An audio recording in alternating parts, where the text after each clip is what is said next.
All right, we've got the live stream up and going, and so I will turn things over to Chair Brown and to Tishri. Got her. Thanks, Greg. Tricia, are you ready?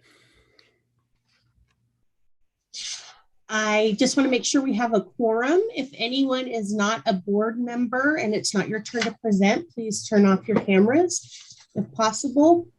Thank you. Tricia, are we good to go? Oh. Can you hear me, Chair Brown? Yes, I can. Okay. I think we're looking for just at least a couple more board members. Okay.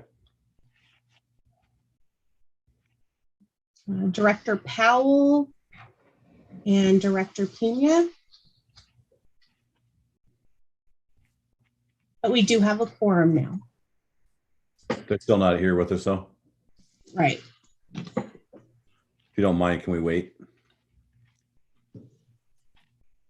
Give another minute. Is that okay? Sure.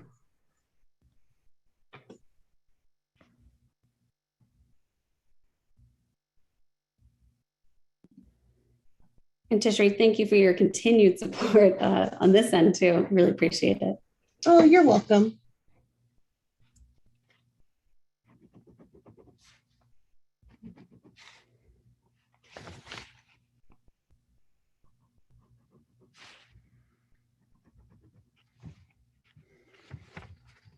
We're ready. Got everybody? Yes. Okay. All right, we'll call order to the school board meeting for Newberg School District for February 8th, 2022. And right off the bat, we're going to do the flag salute, and Director DeHart is going to lead that for us. I pledge allegiance to the flag of the United States of America and to the republic for which it stands, one nation, under God, indivisible, with liberty and justice for all. Great. Thank you, Director DeHart. Appreciate that. Pleasure. You bet. Thanks, man. I'm going to review real quick tonight. It's a lot to go through. We get done here, we'll do public comments. We'll do board and student comments. Our student reps get a chance to do some extra work tonight. It's going to be fun. Then we'll have a message from intern superintendent Dr. Novotny. And then we will go through our monthly financial reports after the consent agenda. And we have a teaching and learning update tonight. And we have an executive search update. We will be doing some accessing legal advice, request to increase staff planning days on the academic calendar, the impact of bullying by our student reps tonight, approval of a contract to replace the football field, and a resolution to approve the adjusted appropriations tonight. So pretty busy meeting. And so we'll get right into public comments. And Lisa, are you ready for that? I am. And chances are I will not get through all the comments tonight. There was a significant number of them. And I will, as a result of that, make sure that board members I will scan them and then email them to you so that you will have all of them at that point. So let me just get to my timer here.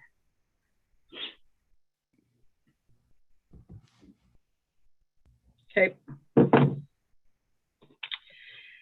To the Newberg School Board and community, my name is Carla Parker and I'm a concerned community member. Yes, I'm quite disappointed in the results of the recall election, no doubt about it. And I have no doubt many in this community are as well. Although the final results did not go my way, I am so proud of the thousands of Newberg-Dundee residents who saw through the rhetoric and voted based on the facts. So thank you for those who did. To the school board directly, especially Chair Brown and Vice Chair Shannon, I ask you, now what? Now what are you going to do to lead this district out of the position we're in, where nearly half the voters do not support you and the decisions you've made? You call yourself leaders, prove it. Leadership is not voted in, it is earned. Just because you have a title does not mean you have my respect. Earn it. Tell me what, as the quote, leaders, unquote, of this district, what are you going to do to try and bridge the divide you created? I have a few suggestions. Number one, listen to your fellow board members. I can tell you they are trying to help walk you off the cliff from your right-wing decisions by suggesting you listen to comments and debate before making rash decisions. Number two, listen to your school representatives, Maddie and Rowan. They are there for a purpose. They are there to be the voice of their fellow students. Their voices deserve to be heard.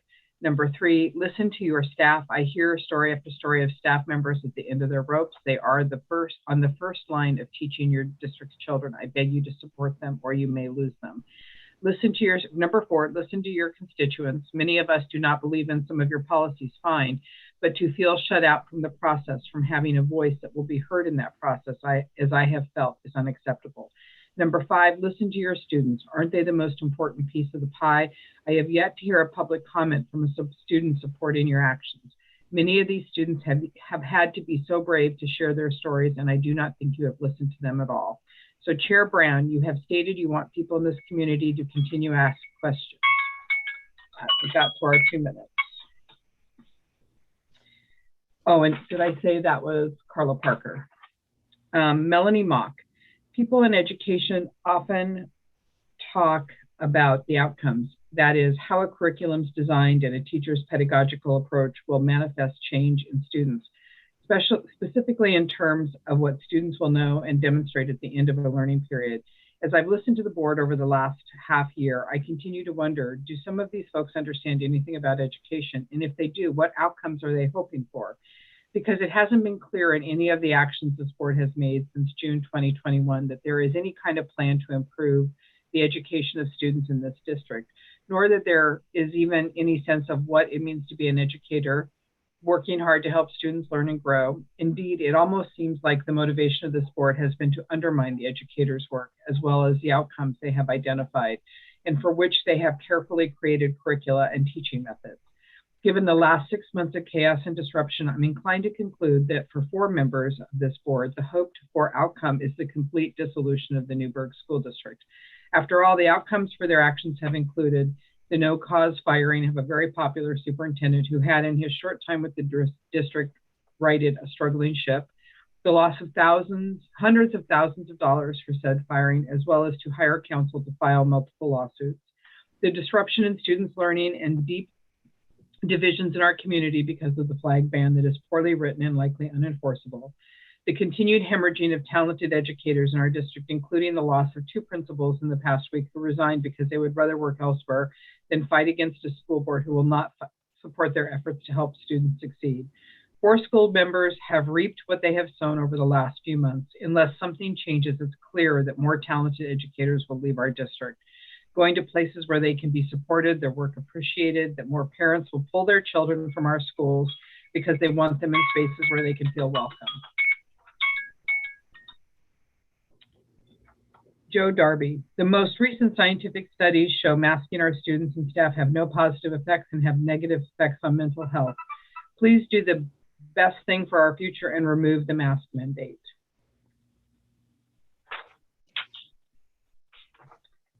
Nancy Matheny. Dear Newberg School Board, science tells us that short of a professional grade respirator, face masks do not effectively prevent the spread of COVID. So why are we forcing our public school children to wear masks? Children have a less than 1% chance of contracting COVID given no pre-existing medical conditions. We must weigh the risk with the benefit of wearing face masks. Clearly the cost, both physical and psychological, well outweigh any benefits that might be derived from wearing masks. Limiting oxygen intake through masks causes carbon dioxide buildup in the body. Masking prevents day-to-day communication through visual cues, particularly in young children. Let's honor our public school children and do what's right for them. I urge you to make masks optional throughout the Newberg School District today. Dear school board members, this is from Patrice Jordan. I am concerned that our children are still masked, especially in light of the fact that the CDC has changed their guidelines to say cloth and paper masks have low efficacy against virus, and additionally that long-term masking causes real harm to students.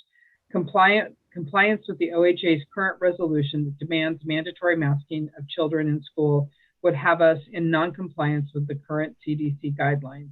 I think we should support the Alsea School District by joining their stand against these unethical demands. Why are they the only district doing this? The science says this is a good choice. Masks don't work and they cause harm. Apparently, news outlets claim that there is a threat of loss of funding, but that is specifically only the elementary and secondary school emergency relief funding from the Coronavirus Relief and Economic Security Act and the Coronavirus Response and Relief Supplemental, the CRRSA, and the American Rescue Plan. Additionally, the Alsea School District has been gaining students. They have more now than pre-COVID. I wonder why. Perhaps they're offering an optimal environment for students and parents are attracted to that. So let's do the right thing. Right now, science and the CDC are on our side. I suggest we act like adults who make our own informed decisions rather than adhere to OHA's dictate that looks like malfeasance, expecting children to wear masks that harm them. Getting paid money for causing harm to the children is abhorrent.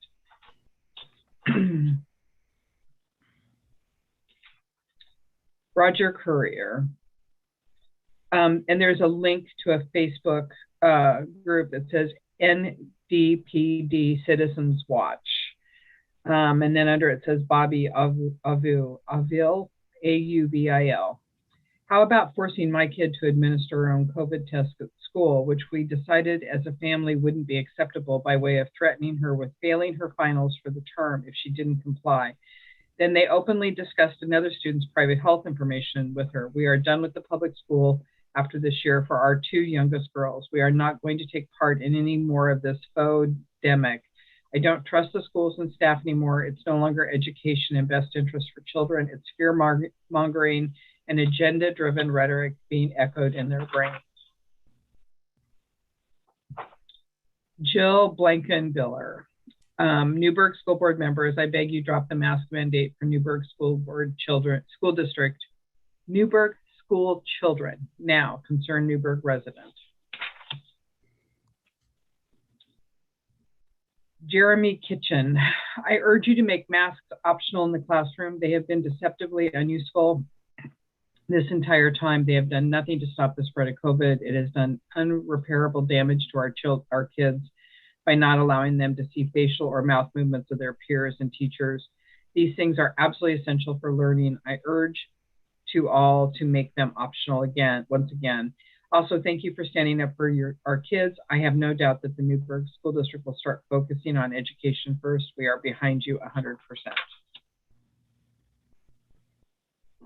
Hello, please stand up for our freedom and our children's freedom and remove the mask mandate for the Newberg School District.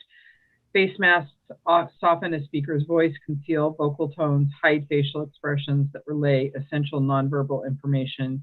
80% of learning is done through nonverbal expression. Happiness is perceived when the corners of the lips rise upward. Masks do not allow our kids to see happiness. Thank you so much. We sure appreciate all that you do for our students. ID Darby. Judy Robinson, please stop the masks in school. Our poor children growing up with 50, wonder if she means filthy, but it says 50 face coverings all day long in school. Please don't tell me that they get washed, cloth, or changed disposable regularly. And now we're seeing masks dropped all over town on the ground. Gross. Get our kids back to normal. They never were the spreaders of this virus, and we know they aren't the ones getting sick. And by the way, masks have never been found to stop viral particles anyway. How have they worked out for us in this pandemic? And make no mistake, we will be very sorry, society, as we pursue vaccine mandates for all. Tragic beyond imagination. Thank you for all you do, and so glad the recall was voted down, but we have to keep on this stuff. You have my support. John Reed, no need to prolong this. Masks are for controlling individuals and groups and stripping of freedoms of speech, peaceful assembly, and false imprisonment. It says NADKS, but I think he means masks, worked, we would have better results after 2 years. Vaccines and boosters have gained, but the one thing that hasn't is our God-given immune system. No more living in and instilling fear into children. Let them have a choice without the propagandist's guilt trip.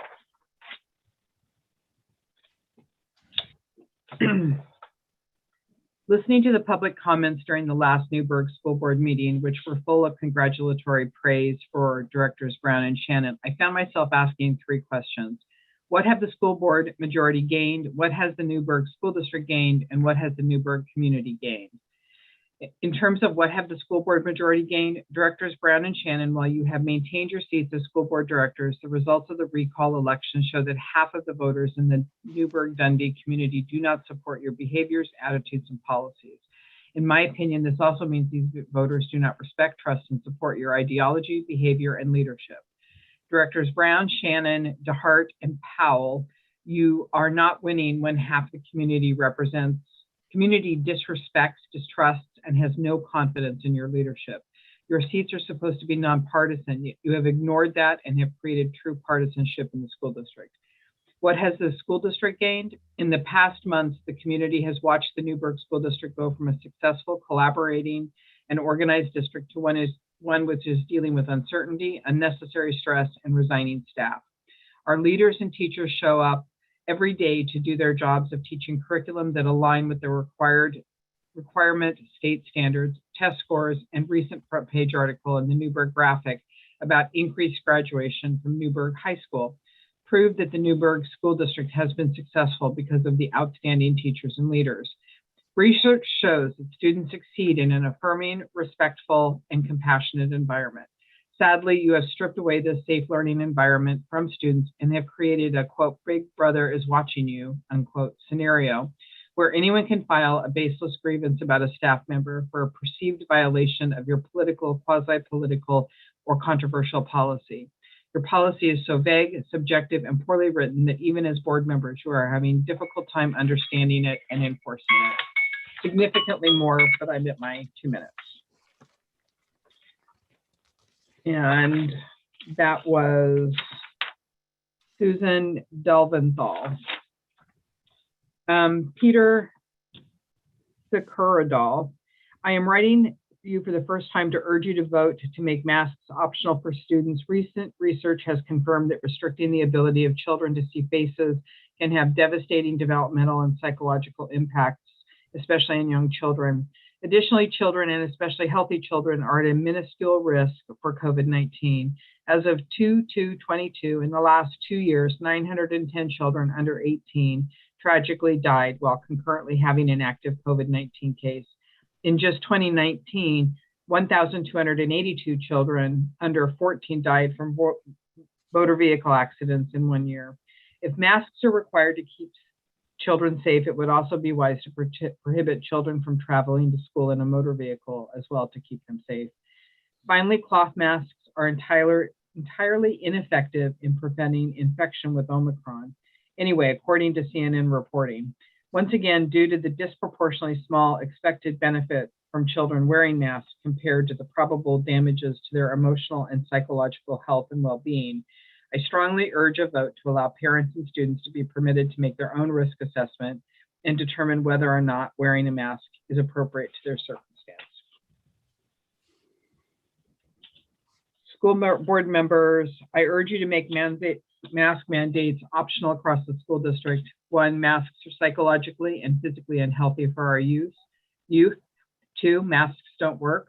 3, youth are far less likely to contract COVID or any of its variants than the adult population. 4, youth with COVID are much more likely to be asymptomatic and therefore much less likely to transmit. 5, we need to learn to live with this endemic. 6, we want our freedom back. And 7, education quality is reduced because of inefficient communication due to masks. Thanks, Anton Baker.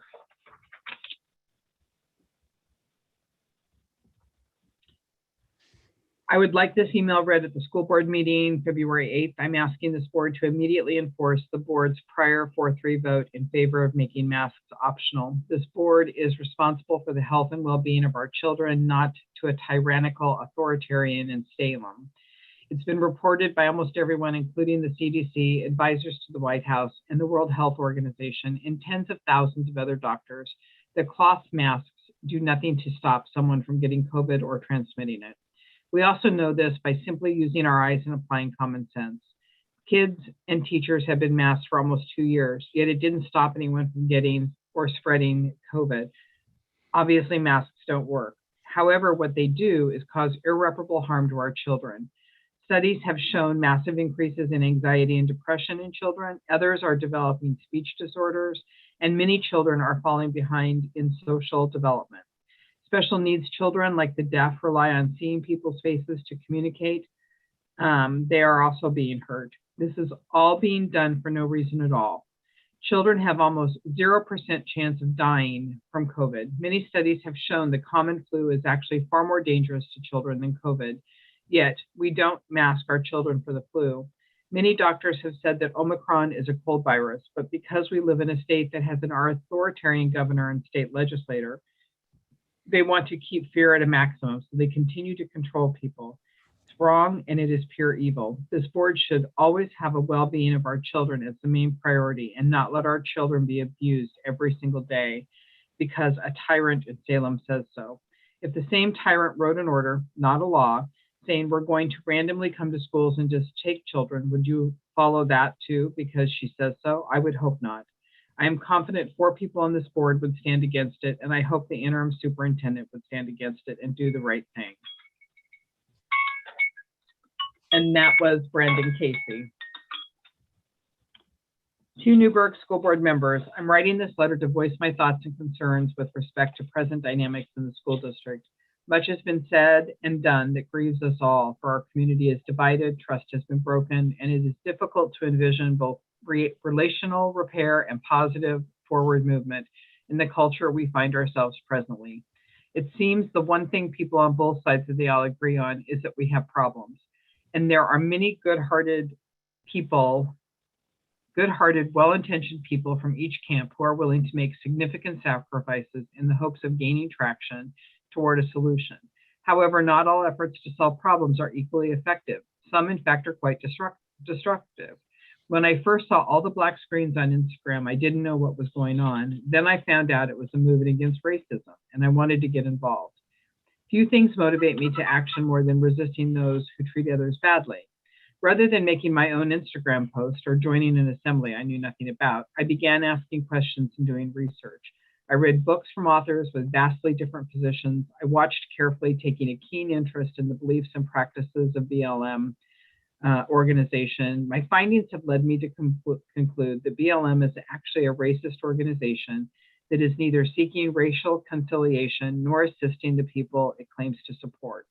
I have many examples that could be cited, but I will rather quote a co-founder of BLM, Yrsa Kigali.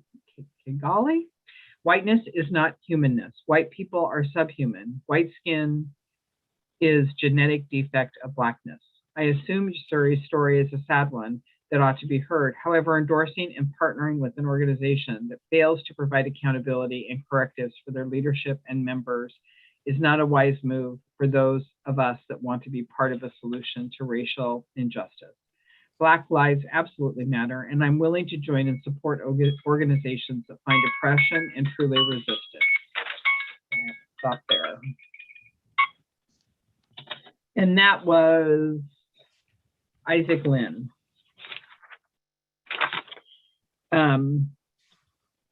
Chris Douglas, I urge you to drop, it's Christina Lakey. I urge you to drop the mask mandate for our school children. The Alsea School District run by Mark Thielman dropped theirs. The only money that they lost is ESSER money. Quote from Mark Thielman, the local communist news outlet bewailed that Alsea lost their funding as a result of making masks optional. I can tell you firsthand that this is a lie. The Oregon Department of Indoctrination can only withhold federal COVID relief funds, not the general operating funds, and kids there are back to normal, unquote. Last summer, the Newberg School Board voted to make masks optional. Please have the courage again to vote to make them optional.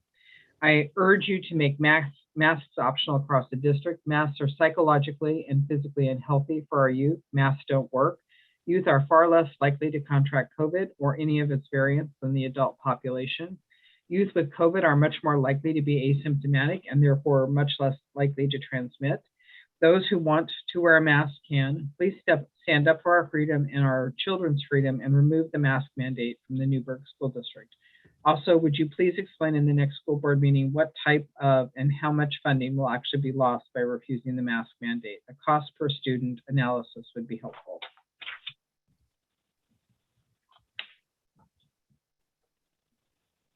To the NSD school board members, please end the mask mandate for our children in school. There is no scientific evidence of masks protecting them from virus. In fact, there are many studies that say otherwise, including the study published from Stanford last April 2021 that showed that the masks do not protect us. The masks are detrimental to children socially and create fear of illness and also affect the child's ability to learn and communicate. States without the mandate are doing so much better, and there is not a marked differentiation in infection rate. Please put our children's best interests first. Sincerely, Darcy Lundgren.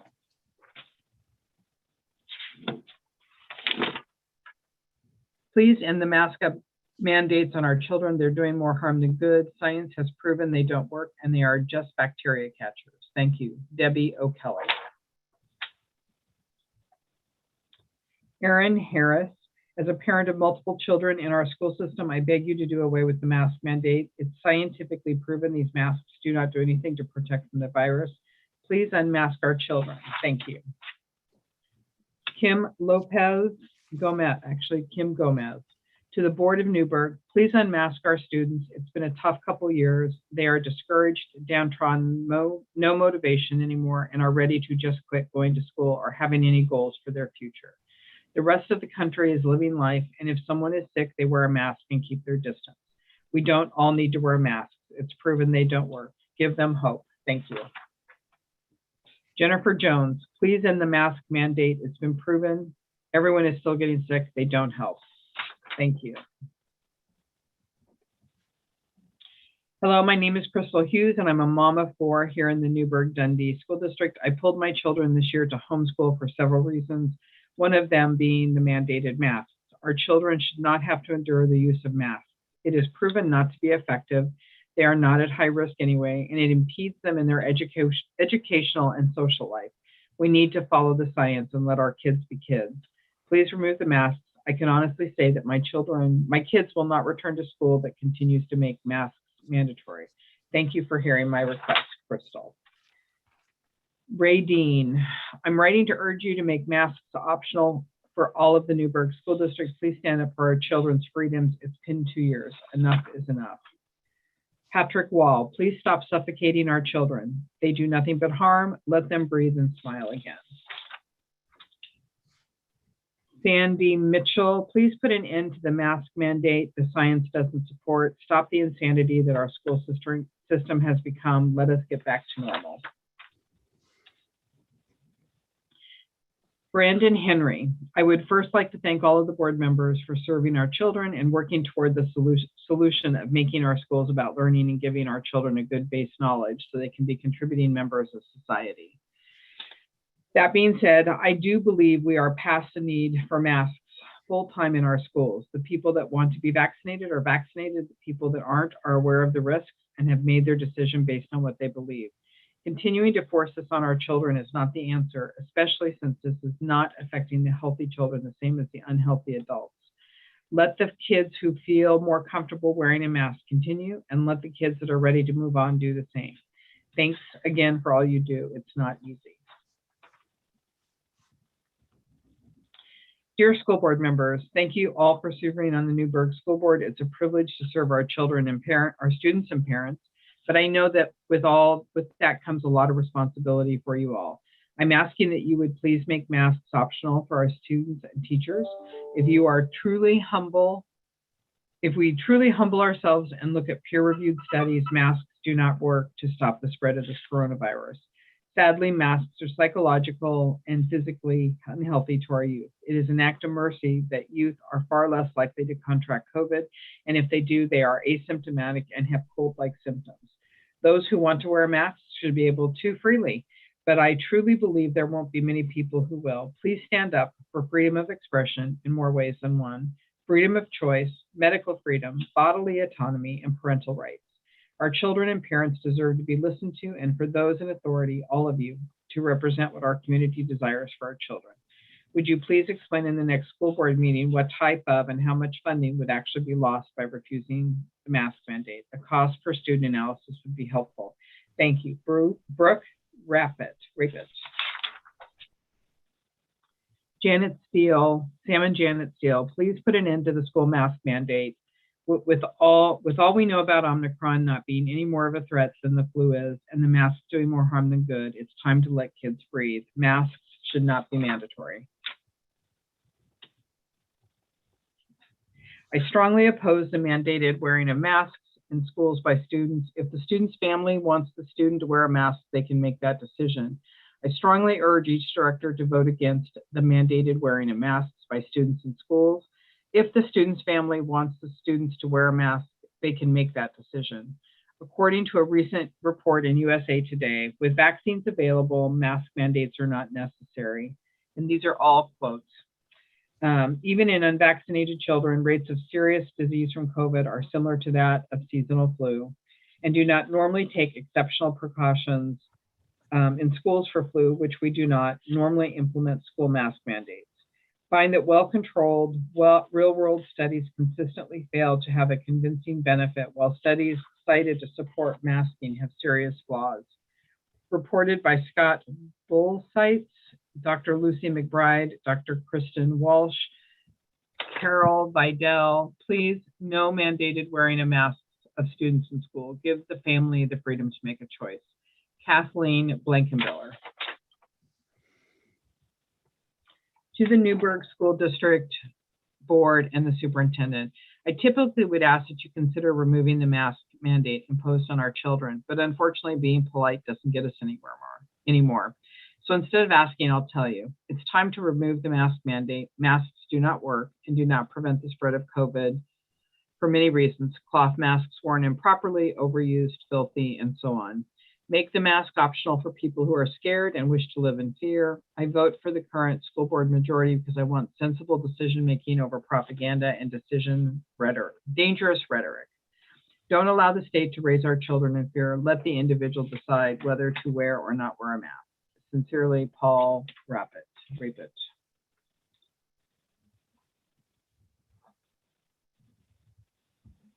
This is from Yvette Hereford.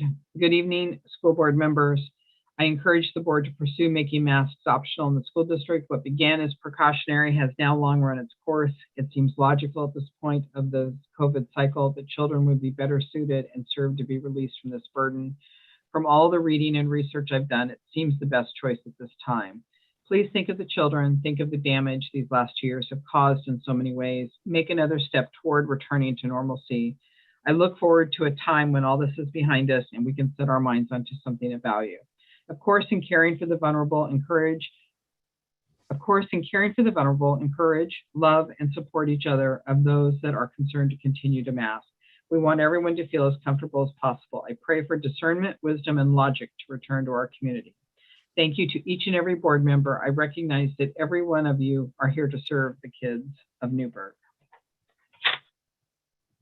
Linda Miller to the school board. I urge you to vote no on masks for children in school. They are harmful and not necessary. So many kids are dealing with depression during this time. Children need to be children and get back to normal for their mental and emotional well-being.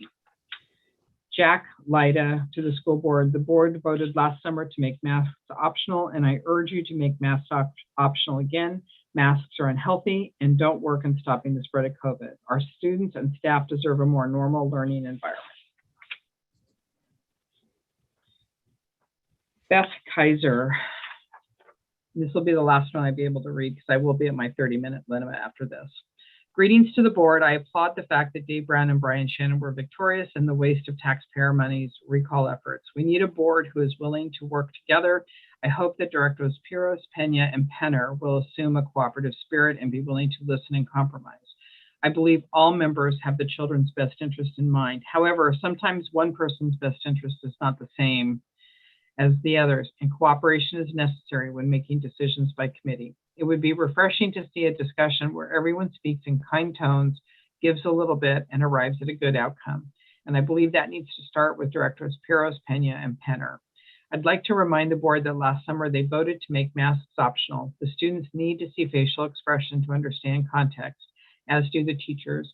Masking students and teachers is harmful to obtaining the quality education and the school district aspires to. There are already so many distractions for the student and faculty that the mask issue needs to be laid to rest. It is pretty obvious that masks don't work that has been proven time and again.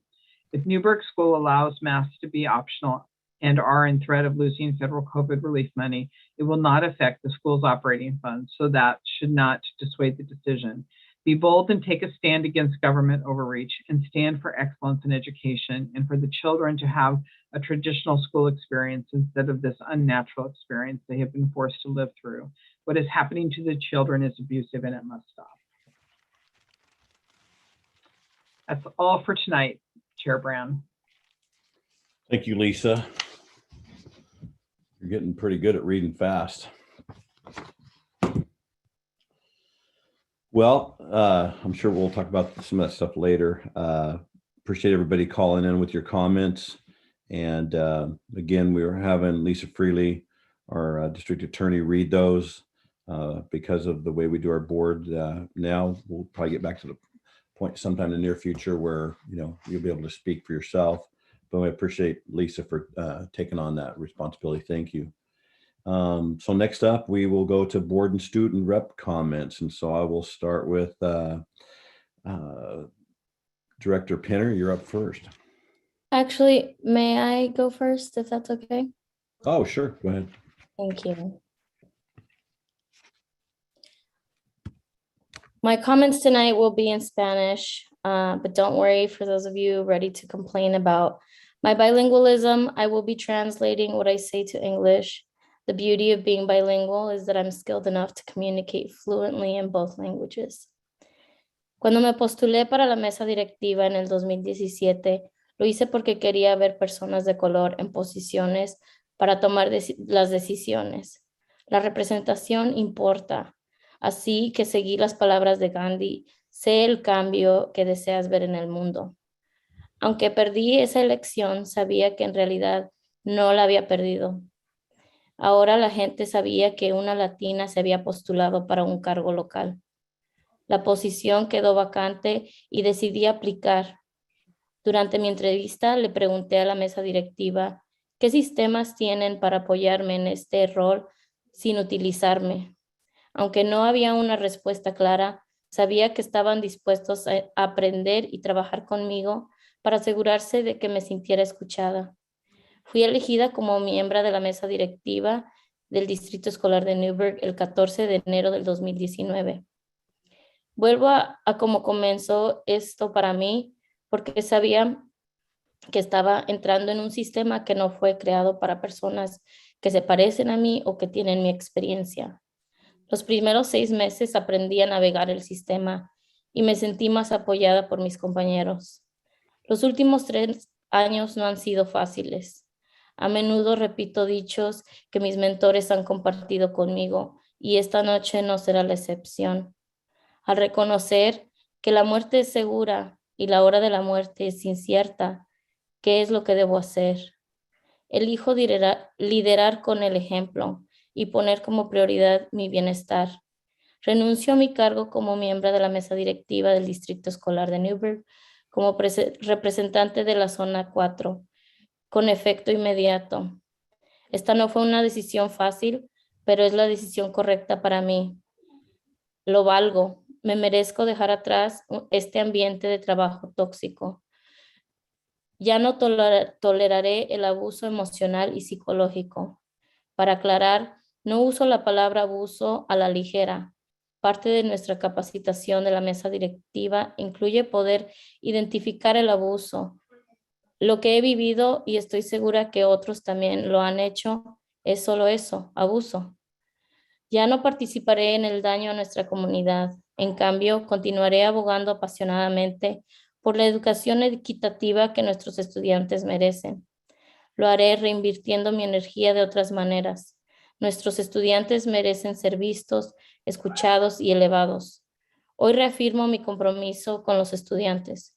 Estudiantes, me han demostrado que ustedes son mejores, aceptan a los seres humanos mejor que los adultos.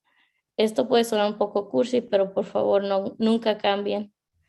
Antes de irme, quiero agradecer a la gente por su contribución a mi aprendizaje. Primero a los maestros, al personal y a la administración que continuaron apareciendo y defendiendo a los estudiantes. A los negocios que hicieron una aclaración de apoyo a los estudiantes independientemente de poner en peligro su negocio. A mi familia de capaces por apoyarme en este rol voluntario, realmente me mostraron que se preocuparon por mí y que mi éxito también es su éxito. Gracias a mi acupunturista y a mi terapeuta que me ayudaron a procesar y a sobrevivir esta experiencia. Definitivamente hay más trabajo por hacer a medida que continúo sanándome de esto, pero aprecio su trabajo. Para mis amigos nuevos y viejos, ustedes son la familia elegida y realmente estuvieron a mi lado en los momentos más difíciles. Por supuesto, a mi familia, sé que no eligieron postularse para la mesa directiva, yo lo hice y aún así me apoyaron de todos modos, así que gracias. También quiero agradecer a las directoras Brandy Penner y Rebecca Pyros. Gracias por caminar a mi lado. Ha sido un honor ser voluntaria con ambas. Aprendí mucho y apreciaré nuestro tiempo juntas. Continuaré apoyándolas de cualquier manera. A los otros 4 directores, en realidad, quiero agradecerles también. Aprendí a creer en las acciones más que en las palabras. Me empujaron a un límite que no había alcanzado antes. Honro mi existencia y mi poder. Seguiré viviendo más auténticamente, independiente de las opiniones de los demás. Lideraré con el ejemplo y demostraré que un buen líder sabe cuándo renunciar para darle prioridad a su salud. Tengo una última petición a mis 4 colegas miembros de la mesa, cuyos valores fundamentales difieren de los míos. Si es que hay una gota de respeto por mí, les pido no comenten sobre mi renuncia. Ahórrense la vergüenza de seguir mintiendo solo para guardar las apariencias. Aunque todavía temo por mi seguridad, estoy comprometida con esta lucha. Los dejaré con un último refrán. Todos estamos un poco rotos, pero la última vez que revisé, los crayones rotos también colorean igual. Creo que esto es de Trent Shelton. Sigamos coloreando nuestro Newberg, sin disculpas, con todos nuestros tonos, sombras, tintes y tonos. When I ran for school board back in 2017, I ran because I wanted to see people of color and people of immigrant families in decision-making bodies. Representation matters, so I followed Gandhi's words, be the change you wish to see in the world. Though I lost that election, I knew I didn't actually lose. I put myself out there, and people knew a Latina had run for local office. The seat later became vacant, and I decided to apply to be appointed. During my interview, I asked the board, what systems do you have in place that will support me in this role without tokenizing me? Though there was no clear answer, I knew folks were willing to learn and work with me to make sure I felt heard. I was sworn into the Newberg School District Board of Directors, January 14th of 2019. I go back to how this chapter started for me because I knew I was going into a system that was not created for people that look like me or have my experience. That said, for the first 6 months where I was learning to navigate the system, I felt most supported by my fellow board members. The last 3 years have not been easy. To say I've learned a lot is an understatement. I often repeat mantras my mentors have shared with me, and tonight is not the exception. In recognizing that death is certain and time of death uncertain, what shall I do? I choose to lead by example and prioritize my well-being. I'm stepping down from my role as board member of Newberg School Board District representing Zone 4, effective immediately. This was by no means an easy decision, but is the right decision for me. I'm worth it. I deserve to leave this toxic work environment behind. I will no longer tolerate the emotional and psychological abuse. To clarify, I don't use the word abuse lightly. Part of our board training includes being able to identify abuse. What I've experienced, and I'm sure others have too, is just that, abuse. I will no longer participate in the damage done to our community. Instead, I will continue passionately advocating for the equitable education our students deserve. I will do so reinvesting my energy in other ways. Our students deserve to be seen, heard, and amplified. Today, I reaffirm my commitment to the students. Students, you have shown me that kids are better, more accepting humans than adults. That may sound cheesy, but please don't ever change. Before I leave, I want to thank folks for their contributions to my learning. First, to the voters who elected me and those who supported my campaign. Thank you to the teachers, staff, and admin who continued to show up and stand up for students. To the businesses who made a statement supporting students regardless of jeopardizing the business itself. To my Capaces family for supporting me in this volunteer role. They truly showed me they care about me and that my success is also their success. Thank you to my acupuncturist and my therapist who helped me process and survive this experience. There's definitely more work to be done as I continue to heal from this, but I truly appreciate you. To my friends, new and old, you are my chosen family, and truly stood by me in the most difficult moments. Of course, to my family, I know you didn't choose to run for the school board. I did, but you supported me anyway, so thank you. I also want to thank directors Brandy Penner and Rebecca Pyros. Thank you, ladies, for walking beside me. It's been an honor to serve with both of you. I learned a lot and will cherish our time together. I will continue supporting you both in any way that I can. To the other 4 directors, I actually want to thank you too. I learned to believe the actions are more important than words. You pushed me to a limit I hadn't reached before. Now I embrace my power. I honor my existence. I will continue living more authentically regardless of others' opinions. I will lead by example and show that a good leader knows when to step down to prioritize health. I do have one last request to my 4 colleague board members whose fundamental values differ than mine.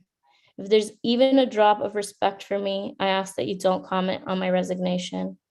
Save yourself the embarrassment of continuing to lie just to be Newberg nice. Though I still fear for my safety, I am committed to this fight. I will leave you with one last quote. We're all a little broken, but last time I checked, broken crayons still color the same.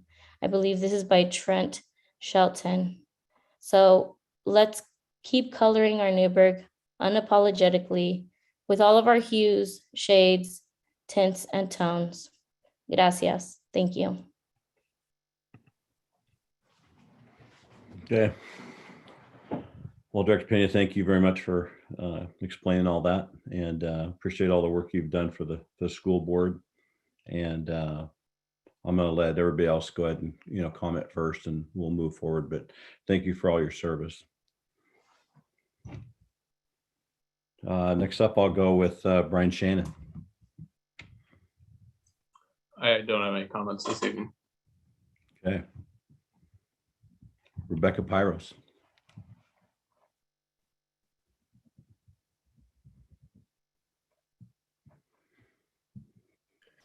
Director Pyros, I think you're still on mute.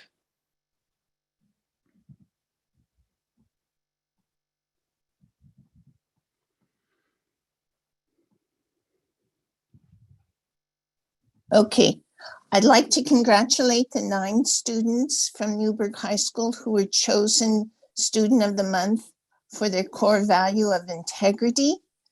And they are Andrew Harris, Austin Davis, Cole Sitter, Helmi Landwehr, Jacob Wojcik, Caleb Vaughn, Tiffany Ruiz, Robert Cross, and Wyatt Barnes. Congratulations. Integrity is honest and high moral values. And I congratulate you students and the parents and the staff for teaching you these values. And I also want to congratulate Sarah McKenzie and Annie Berger as staff members of the month at Newberg High School. Sarah is the dropout prevention specialist and health room coordinator who works with Annie Berger, our district nurse, to ensure that the protocols are being met and that our students and staff are safe and that the buildings are able to be open as safe as possible. So thank you, Sarah and Annie, for your hard work and dedication to our students and staff. I had the opportunity last Thursday to have a virtual classroom meeting with Lori Albright's fifth grade classroom, who've just finished a book on a blind student who became blind through an accident, and what he had to do to learn how to use Braille and a guide dog, and how he learned to become independent. And through the virtual meeting, I was able to take the students around to show them my computer that talks to me and helps me type out emails, and to the different devices that I use to function in my house and to become as independent as possible.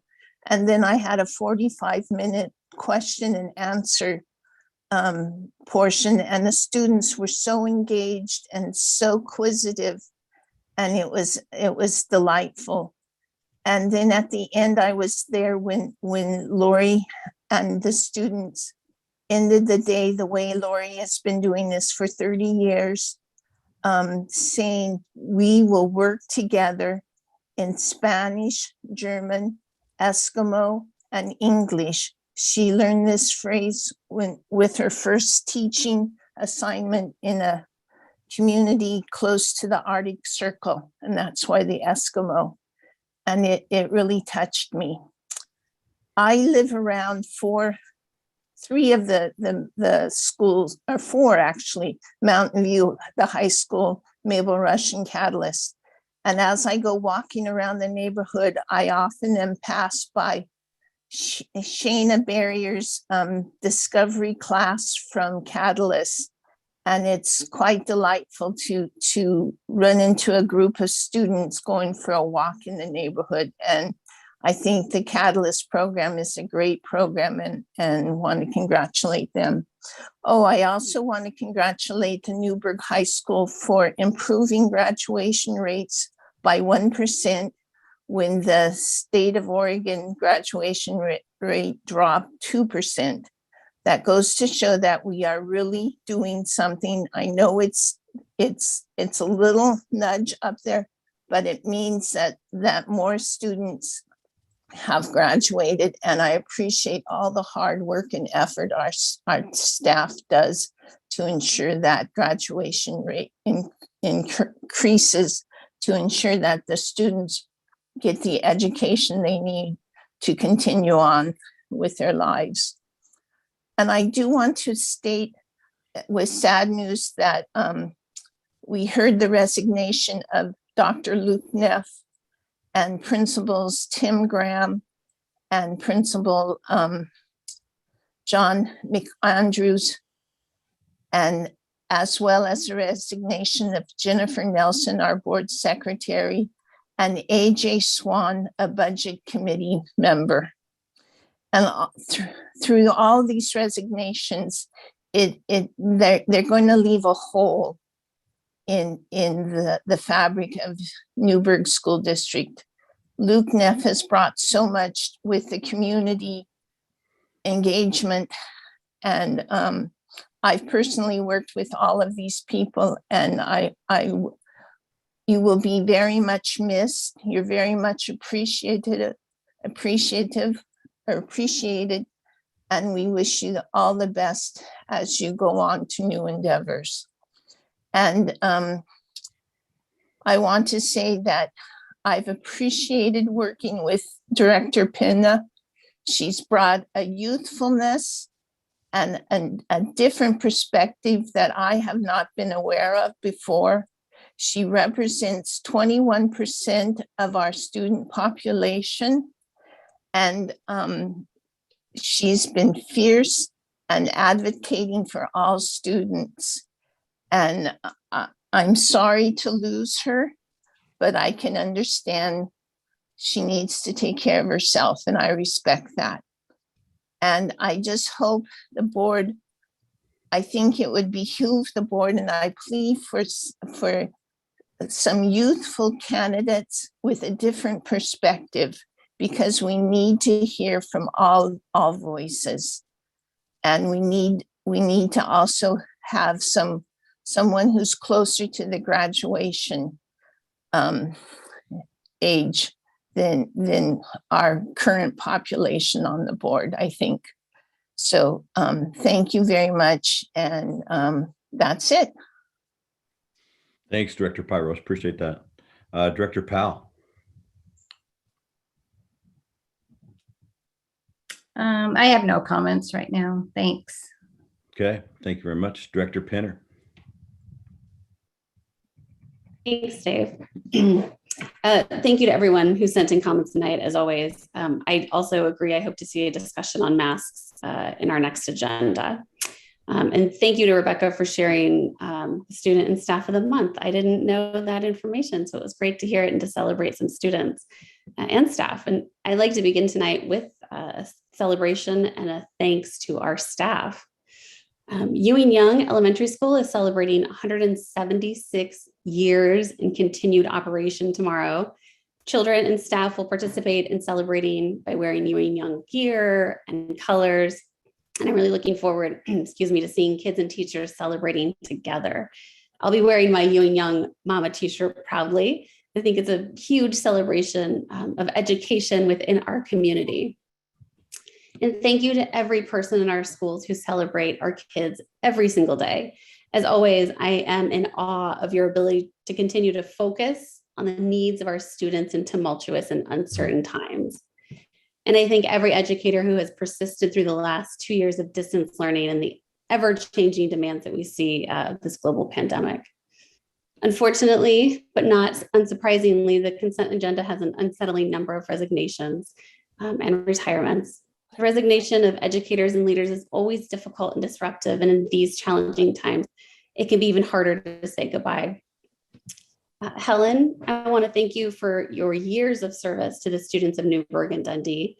Helen served on our financial team and was most recently integral in our budgeting and bond work. She was part of a team that oversaw the establishment and growth of the ending fund balance, worked in accounts payable, purchasing, and supported annual budget preparations and many other tasks. With the budget season fast approaching, we'll be losing her knowledge and experience, and this is a loss to the financial team and also the entire district. Helen, thank you for your over a decade of service. John McAndrews, principal of Antonio Crater Elementary Schools, is also leaving us. Principals are often the face of a school, and it's always been a pleasure to work with John. A fierce advocate for his community, he supported the creation of new playground equipment specific to students experiencing disabilities. He works closely with the parent organization. He has led a school staff, students, and parents through a global pandemic and distance learning, and was an integral part of our district leadership team. Thank you, John, for your kindness and your vision. I wish you success in all of your future endeavors. We are losing longtime educator and coach Tim Burke as well. Tim has served as our athletic director at NHS for close to 2 decades, if I'm not mistaken. Countless students have known him and benefited from his compassion and his dedication. His service was never limited to the playing field, and it was clear that students were his #1 priority always. Thank you, Tim, for all that you have done over decades to ensure our kids are launched into a world as better humans. I can't imagine that you will stop serving, and I hope you make time to enjoy your retirement. Longtime educator Tim Graham, the current principal at Catalyst, is also striking out on new adventures. I've had the pleasure of getting to know Mr. Graham and his work at Catalyst over the last few years. Quick to smile, ever a problem solver, and unwavering in his conviction that kids come first. This is a loss to the Catalyst community and future generations of students. Under his leadership, the Catalyst team has become a shining example of a more individualized approach to education. Attend a Catalyst graduation and you'll see that Tim has connected and built relationships with every single student crossing the stage. These kids know that they are important, that they're capable, and that they're loved. Thank you, Tim, for creating a safe, supportive, and rigorous environment for our students. Your leadership will be greatly missed by many. Dr. Luke Neff is also leaving to continue his service to students in a neighboring district. Luke headed up our technology department, strategic and community partnerships, and even stepped up and took on the role of district librarian when budget cuts demanded it. After the district leadership team was cut down, Luke stepped in wherever he could, always with the simple goal to make the student experience better. He helped set up the maker spaces at the high school, brought mental health services to our students, created paths for students to connect with local employers, and numerous other projects and partnerships. Luke worked tirelessly to build partnerships in our community, our county, and our state that have directly impacted and shaped the opportunities that our students have been able to experience. In the midst of a global pandemic, he oversaw the distribution of Chromebooks to every student. He went above and beyond to ensure that every student had the technology they needed and the ability to access the internet. Without his hard work and quick thinking, the transition to distance learning would have been nearly impossible. Through all of this, he continually made time to authentically and genuinely connect to students and staff. You can tell that this man's heart is always in his work. And Director Pena, your resignation is personally the most difficult for me to take. In our time serving on the board, you have brought a perspective that had never been heard. As a young professional, an alumni of Newberg schools, and a Latinx woman, you have elevated student voice and representation in parts of our community that far too often go unnoticed and unheard. You are a shining example of what a Newberg graduate should be. Ever dedicated to this community, you have sacrificed yourself repeatedly to ensure thorough representation of our community. And I am ever grateful to you for that. It has been an absolute pleasure to serve with you and also to learn from you. I can always count on you to remind me that there are other perspectives, experiences, and challenges that as leaders, we must consider. You are fiercely compassionate, brilliant, and a loyal friend. I am certain this is not the end of your advocacy, and I'm eager to see what you accomplish next. This is not a goodbye, but until next time, because I know you will continue to create change and build a better world. You epitomize the words of Dolores Huerta. Every moment is an organizing opportunity, every person a potential activist, and every minute a chance to change the world. Thank you for changing my world. Great, thanks, Director Penner. Director DeHart, you're up next. Hey, Chair Brown, I don't have any comments tonight, but thank you. Okay. Okay, I'm going last on that one before we get to Dr. Novotny. I would just like to say something about Ewing Young also. Back in the day before we had Salem Park and Rec, we had sports. And when you went to Ewing Young, it was the long road trip of your season. So it was always a blast to go to Ewing Young. So we felt like it was hundreds of miles away at that time when we were little kids getting on a bus. It was always a great place to go out to. So appreciate Ewing Young a ton. I would like to say, the resignations are tough. They do bring change. Sometimes change is tough and sometimes change is good. These are good people, and it'll be exciting to see who will come in and take things to a different level, another level. It does get pretty personal there with Tim Burke, our athletic director. He will finish out the year though, as our athletic director. It's been almost 30 years he's been here. He was my direct supervisor at Newberg High School for most of my time there at 20 years. And Tim has done a tremendous amount of work for Newberg schools, Newberg athletics, and he will have a big challenge as he goes into retirement because he's got to keep up with all his brothers. Big family. But Tim, thank you very much for everything you've done for me, my family, and the Newberg schools. But you will be here through the end of graduation, and then it'll be exciting to see where you and Susan end up. Last thing I would like to say on my comment time would be the mask. We have a lot of passionate comments tonight coming in about the mask. Like you, I've probably done a ton of reading and listening and trying to figure out what CDC is saying and what our state's saying. And so we will make this a direct point in these next 2 weeks before our next board meeting to have it on the agenda and to get the board to spend some time on this with Dr. Novotny and to figure out what's going on. It seems like it changes by the hour. And I understand the deep compassion out there for the kids. And so there are a lot of opinions on it. At this time, we're still under Governor Brown's mandate.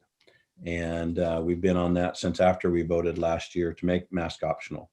And so again, I know it's personal. I know it's tremendously heartfelt. And so we will address this directly in the next 2 weeks. And hopefully we can give you the updates you were looking for on dollars and the cost and all those kind of things. And we can have a lot more information for you at our next board meeting. So I hope that answers that. I know that's not something we can't just throw on the board meeting tonight and just vote. That's it would have to be something at the next board meeting that we would give you guys an update. So thank you everybody for calling in on that one. So moving on, we'll go to Dr. Novotny and his comments. Chair Brown, I just wanted to check, did you want to hear from either Maddie or Rowan? Oh, my fault. Yes. I'm having them after you. I put them down after, but they get to speak twice tonight. So it's going to be great to hear from them. So Maddie, you are up first as a student representative. Please go.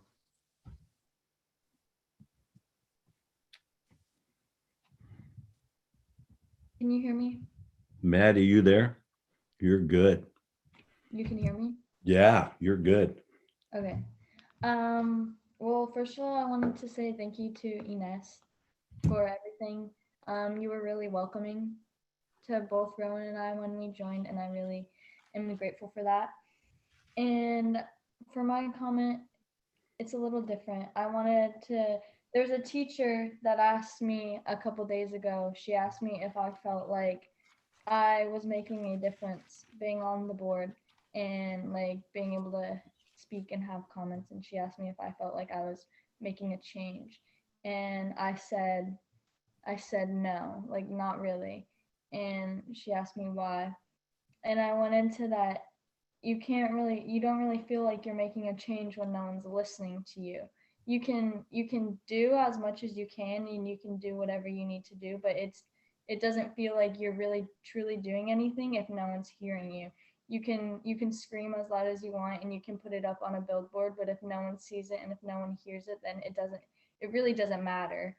And it goes for everything. It goes for like us not listening to each other, people not listening to the public, board members not listening to each other. It's everyone, like no one's listening. And I think it's defeating for me, and I think it's defeating for every single one of you too, to feel like you could say whatever you want, but no one's gonna listen. And it just goes back and forth, and it's like ping pong.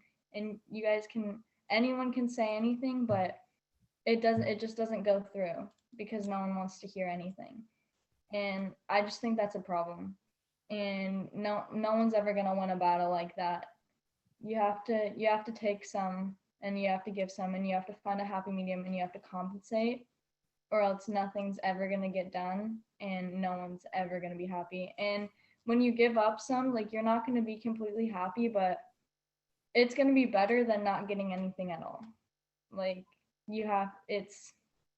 it'll be better. And that's it. Thank you. Maddie, thank you. Maddie, I would just say sometimes we all feel that way if we're getting anything done, if we're listening, or if we're being heard. So I feel, I do hear you. It's been a tough couple years on the board. So I'm really excited tonight about, you and Rowan getting to comment on the bullying, thing. And hopefully that's going to be the start of a time where you guys can start to feel like you're making more of a dent on the board. And I think you guys, as we're moving forward here, I think these challenges are going to come every week. And so please keep your head up. And after tonight, if there's, if it continues on with bullying, or there's another subject you guys get excited about that you feel like you can bring back to the school board, we would love to hear it. So, thanks for being honest though. Rowan, are you there? Yes, can you hear me? Yes. Okay, I would like to say that Maddie, I think that was really great. That was very well said. I appreciate you commenting. That was really great. I appreciate that. And secondly, Director Pena, I have not been a student rep for very long, but I'm glad that I was able to serve on the board alongside you for the short time that we did have. Your inspiration to our town and your perspective will be very much missed at all of our future meetings. I really appreciate it. Additionally, thank you to our staff that are leaving, everyone who has resigned. We also very much appreciate you and all that everyone does for our district. I just have a couple PSAs briefly. This is Counselor Appreciation Week. So reach out to your counselors, send them messages, even just a little thank you in the hallway will make their day. They really help us keep our school rolling. And at the high school, we just had a semester break, so they're really making sure everything is running smoothly. So big thank you to them. Additionally, there is Clue being performed at the high school. So come support art starting next Saturday. Really appreciate it. Thank you guys. Rowan, what's the art deal? Can you tell us a little bit more about that? Yes, the high school is putting on the play Clue starting Oh, at next weekend. So come by, watch it. It's multiple nights, multiple evenings. It should be up on Performing Arts Instagram and Facebook pages. So you can look there for the high school. are you on that play or do you have friends in it? I am not on the play, but I do have friends who are in there and in tech. So Cool. Are they excited about Clue? definitely, it's been in progress for a little while. So they've been working very hard on it. Okay, coming to watch. Thank you for the update though. Appreciate that. We'll talk to you a little bit later too, as you guys get ready for your presentation. So thank you. Dr. Novotny, you are up. Thank you. Chair Brown, Lisa Freely has asked to speak to the board on a procedural issue, so I'd like to yield a couple minutes of my time to her, please. Sure. Board Member Pena, I would like to confirm that your resignation was effective and not at the end of the meeting tonight. Is that correct? That is correct. Okay. I was looking for a good break, but I'm your break. So I would make a suggestion to the board, one of two options for accepting her resignation. You could amend the consent agenda and add it to that, or you could make a separate motion either before or after the adoption of the consent agenda, accepting the resignation of Board Member Pena. Mr. Chair, I'll move that we amend the consent agenda to accept the resignation of Director Inez Pena. Second. Okay, discussion. We have to have a second. We did. We had Trevor there. Oh, got it. Sorry. No problem.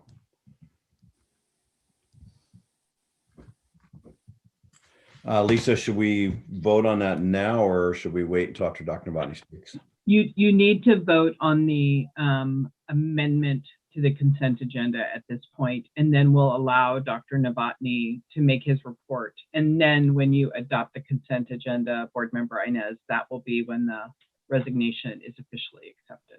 Okay, got it. perfect. Thank you very much. You. So all those in favor of accepting that change to the consent agenda, please raise your right hand.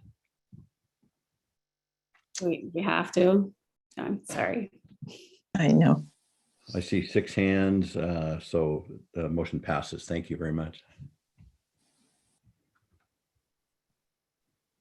Director Brown, if it wasn't unanimous, you should call the no's. If it wasn't unanimous, you should call the no's. Unless, did the Nez not vote? Inez Right. did not vote, so it was a unanimous vote, Chair Shannon. Okay, thank you. Well, Lisa, we can continue with Dr. Novotny, and then we'll add that to the consent agenda, correctly? Yep. You've now added it to consent agenda. Just allow Dr. Novotny to give his report. And then when you accept the consent agenda, that will be a vote on accepting the resignation as well. Great, thank you.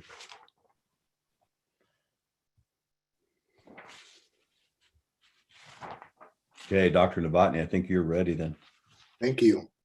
So Chair Brown, members of the board, once again, it's a pleasure to be with you this evening. A lot of powerful comments, but I do have a PowerPoint presentation I'd like to share with you to kind of guide my comments going forward this evening.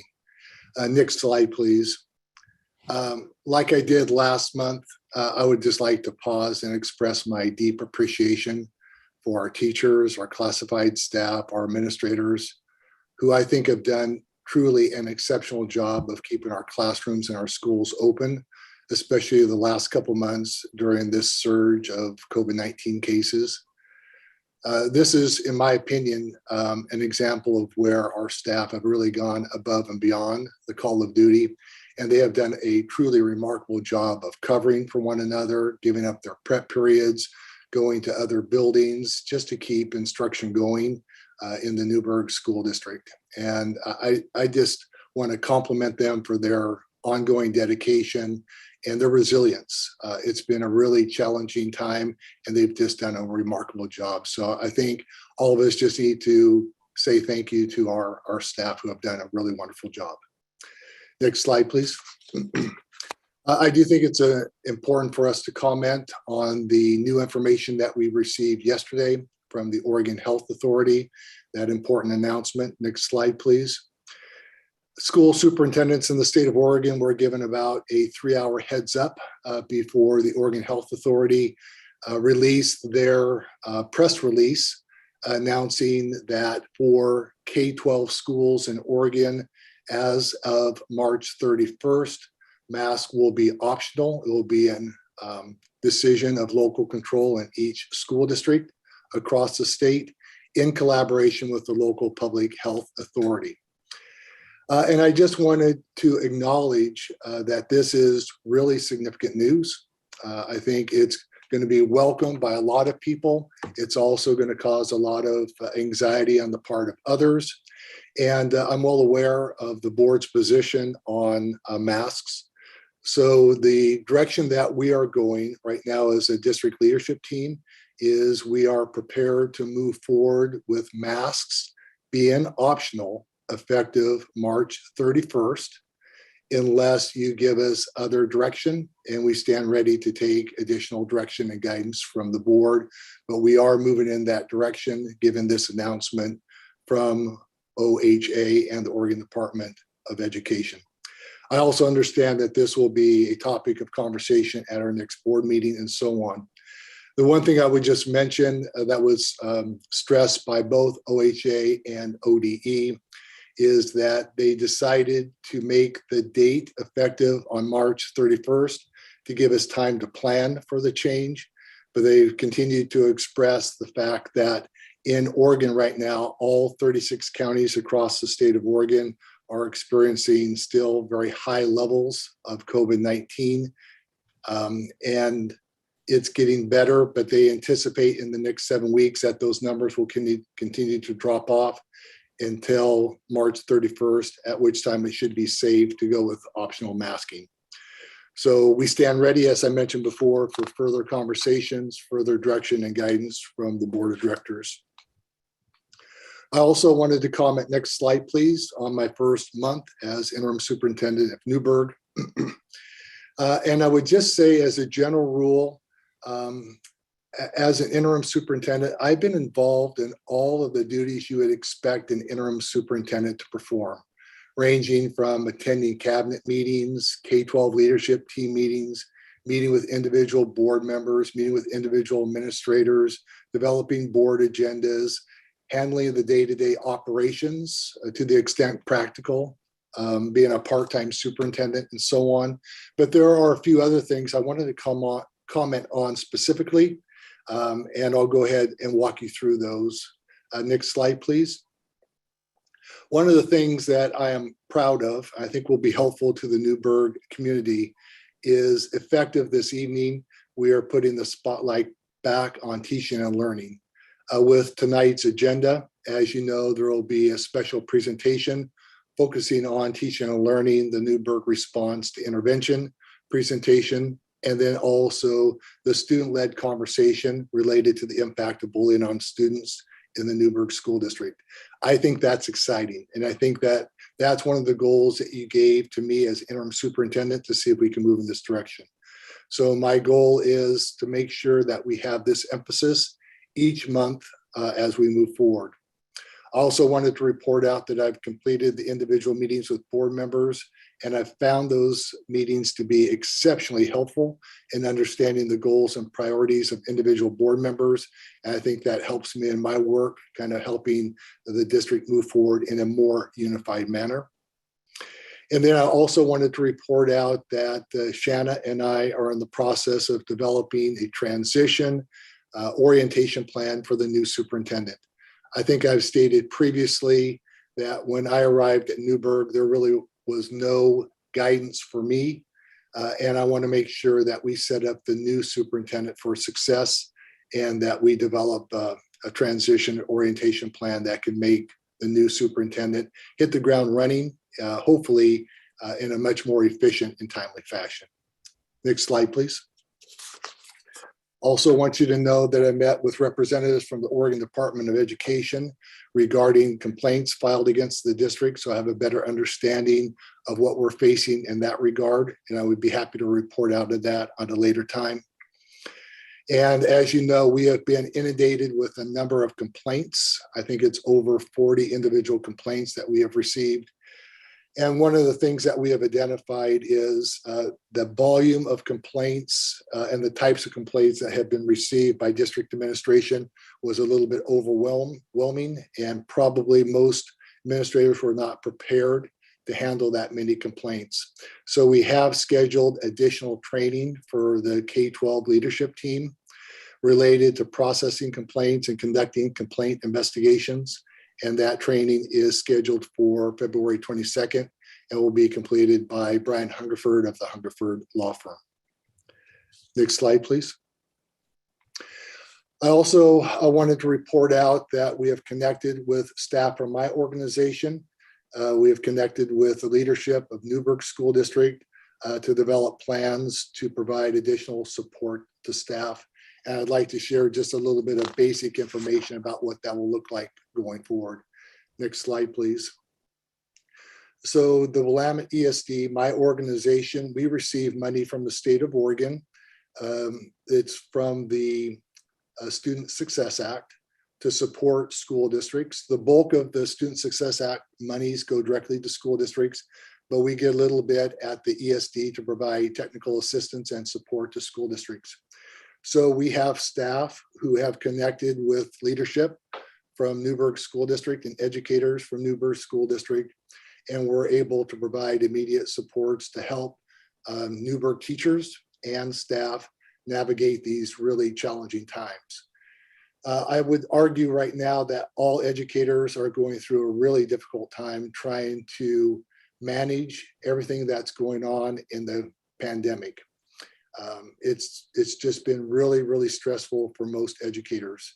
And of course, the goal in providing this level of support is to help district leaders and educators develop the capacity to do their best and to do their very best for Newberg students. Next slide, please. I'll go through this very quickly, but the type of supports that we are providing currently is morning virtual meetings with staff to help them reduce stress and improve their interactions with others. We're moving forward with supporting school leadership, listening to what their needs are and developing a set of recommendations to support them. We have listening sessions scheduled with staff to better understand their needs so that we can provide the type of supports that they need in order to maintain their well-being so that they can be their best and do the best they can in the classroom. And then we also are supporting the crisis response team for Newberg School District. Next slide, please. I wanted to comment on one important body of work that still is kind of out there, and I want to just make sure that I'm not moving too quickly or getting in front of the Newberg School Board. Next slide, please. But I believe it is absolutely critical for the district to contract with an experienced search firm to assist the district in filling key administrative positions for the district.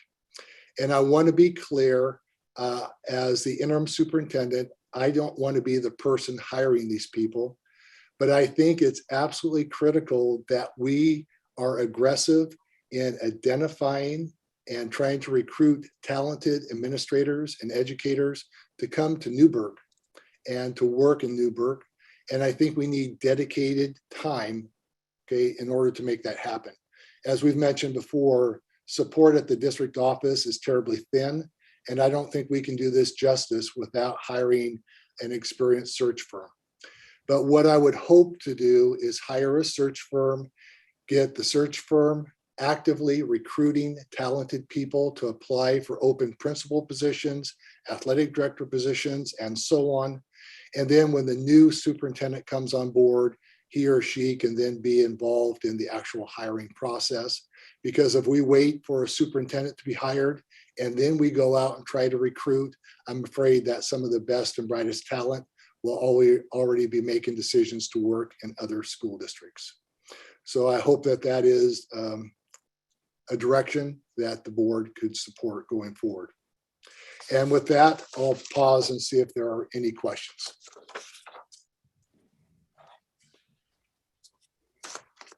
Dr. Novotny, and this is actually also for Dave, I think having an agenda item to get a report to the board regarding those ODE complaints would be incredibly helpful. And I appreciate your entire slideshow. It was refreshing to focus back on some of the fundamentals of governing a district, and I appreciate it. I'm thankful. My pleasure. Thank you.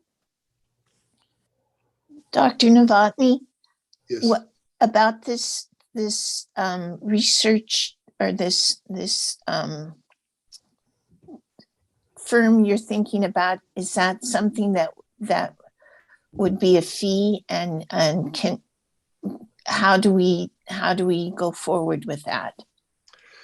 Yeah, in most school districts, the superintendent would have the ability to move forward with hiring a search firm.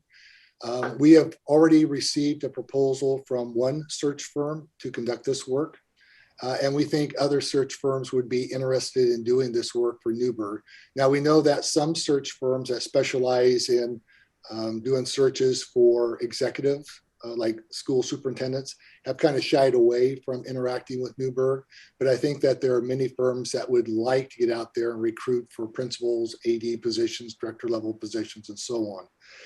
We're in the process of securing 2 more quotes, and then we can move forward unless the board says, no, that's not the direction that we want the interim superintendent to go. The cost would be relatively minimal, we think. The first quote that we've received is about $5,000 per position. So for example, if we have 3 key positions or 4 key positions that we're really trying to recruit, the cost would be somewhere between $15,000 to $20,000. And I know that may sound like quite a bit of money, but I consider that a smart investment to ensure that we have highly qualified administrators coming to work for Newberg. I think that will pay off in the long run. So do we need to have a motion? Will you bring the 3 bids to us and then we decide on that? Only if the board really wants me to do so. In this case, I believe the superintendents in most school districts would have the authority to move forward. I'm just disclosing the direction that we're going to go in case it's not in sync with the philosophy of the board going forward.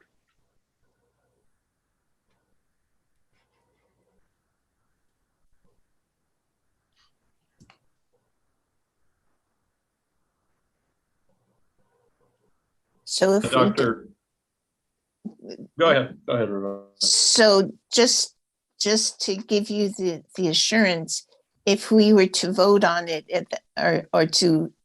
if anyone was in disagreement, they should let you know. Yes, and then we could have a more formal conversation if necessary. That's great. Dr. Novotny, you mentioned in your presentation crisis response team. Could you give more details on that? Yes, I can give a few more details, Director Shannon. We had received contact from the Director of Special Programs who had a meeting with the crisis response team for Newberg. And without going into too much detail, the team was actually kind of struggling on how best to support staff because they were kind of tending to their own issues and things like that. And they thought it would be helpful if there could be some external supports for those people who provide a lot of support to others. And that's very common occurrence in school systems, where we have to really care for those individuals that provide a lot of support to others.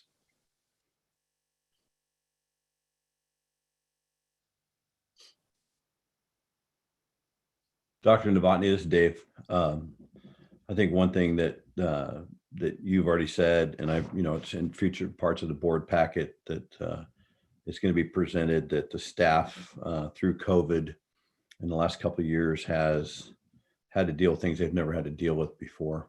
Yes, sir. And so a lot of these things are brand new to everybody, and trying to navigate through those things are incredibly difficult.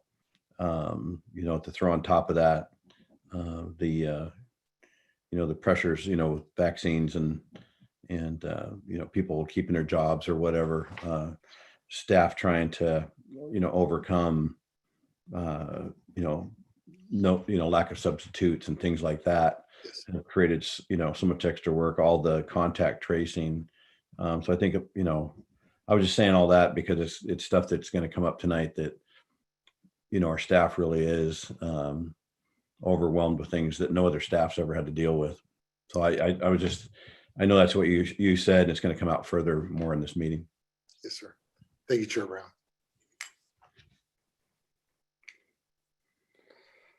Okay. Dr. Botany, anything else there, or any more questions? Yes, thank you very much. I appreciate it. Okay, thank you very much. Moving on to the consent agenda. I know we're a little bit behind schedule, so I'm going to read through this very quickly. We are accepting temporary teacher contracts. Tonight there are 4. Courtney Netta, a teacher at Edwards, Sarah White, a teacher at Mountain View, Danielle Emerson, a teacher at Salem Valley Middle School, also Sophie O'Brien, a teacher at Salem Valley Middle School, Sophia Roots, teacher at Antonio Crater, and Mariah Sapatian, a teacher at Edwards Elementary. And so we're accepting those. We do have some resignations tonight. Dan Van Winkle, a teacher at Salem Valley Middle School, and also Wendy Garland, a teacher at Salem Valley Middle School. I again would like to say, meeting Wendy, she's put a lot of effort in, but she will continue on to work in the kitchen staff there. So thank you guys for all your work there at that school. Dr. Luke Neff, again, thank you for all your work you've done. Dr. Neff will be leaving us early in February. And then also administration resignations from Tim Grant at Catalyst and John McAndrews from Antonio Crater. They will be through the end of the school year. Thank you for all your hard work. I've already spoken about Tim Burke. He will continue on through the end of the school year. And but we're accepting his official resignation as of January 31st, and then approving a temporary contract so he finishes out the school year as our athletic director. And then also we have the motion that we already put on there to accepting Director Pena's resignation. So do I have a motion on that? Yeah, I move that the Newberg School District Board of Directors accept the consent agenda.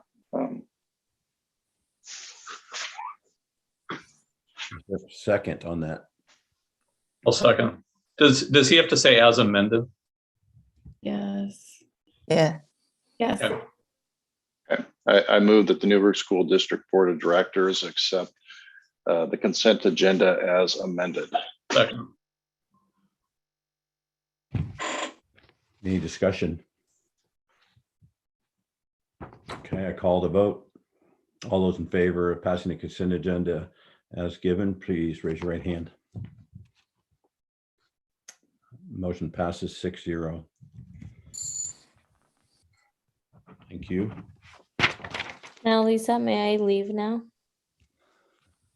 Director Pena. You may, Board Member Pena. You Thank are you. no longer a board member. Thank you. Well, I know we're moving on. It sounds kind of abrupt there to do that, but we'll have our chances to either talk or send a letter or whatever to Director Pena on our own time. I'd just like to again thank her for all her work she's done, and I know it's not an easy decision. So we appreciate her and her family very much. Next thing up, we are going to monthly financial report with Nikki Fowler. Nikki, are you ready? Yep, I'm ready to go. Thank you. So for our board meeting notes, just a few details here. There hasn't been a lot of change since last month. December is a short month, so this is reporting on January, so there aren't a lot of huge changes. Current end funding balance is looking around 7 million. That's pretty similar to last month, but just something to note, it is going down from our previous year where we've been building it up for a few years. So we're trying to watch that carefully and have to take that into consideration as we move forward with the budget next year. Just a few highlights I listed there. I don't need to read those to you. I spoke about the additional grant at the prior meeting, so I will bring a resolution to you to accept that revenue at a future meeting. And also it was already brought up this evening that we are losing one of our long-term employees from our office, from the business office, Helen. She is moving on to Madras School District. It's been a dream of their family to go east, so I'm very happy for her. It's a loss for us, as is many of the resignations that we've seen here tonight. Can you go to the next page, please? In reviewing the other funds page, again, the federal and state grants up here. We're in the process of receiving the final quarter of 2021. So our revenue will pick up here a bit to even out the expenses. The debt services, there have not been any more payments since last reported. So the 300 fund, you would not see any change other than some interest. And then the final section, capital projects fund, this is where you'll see the largest change down at the bottom as far as encumbered expenses, where we are lining up a lot of contracts and expenses due to the bond projects that are going on.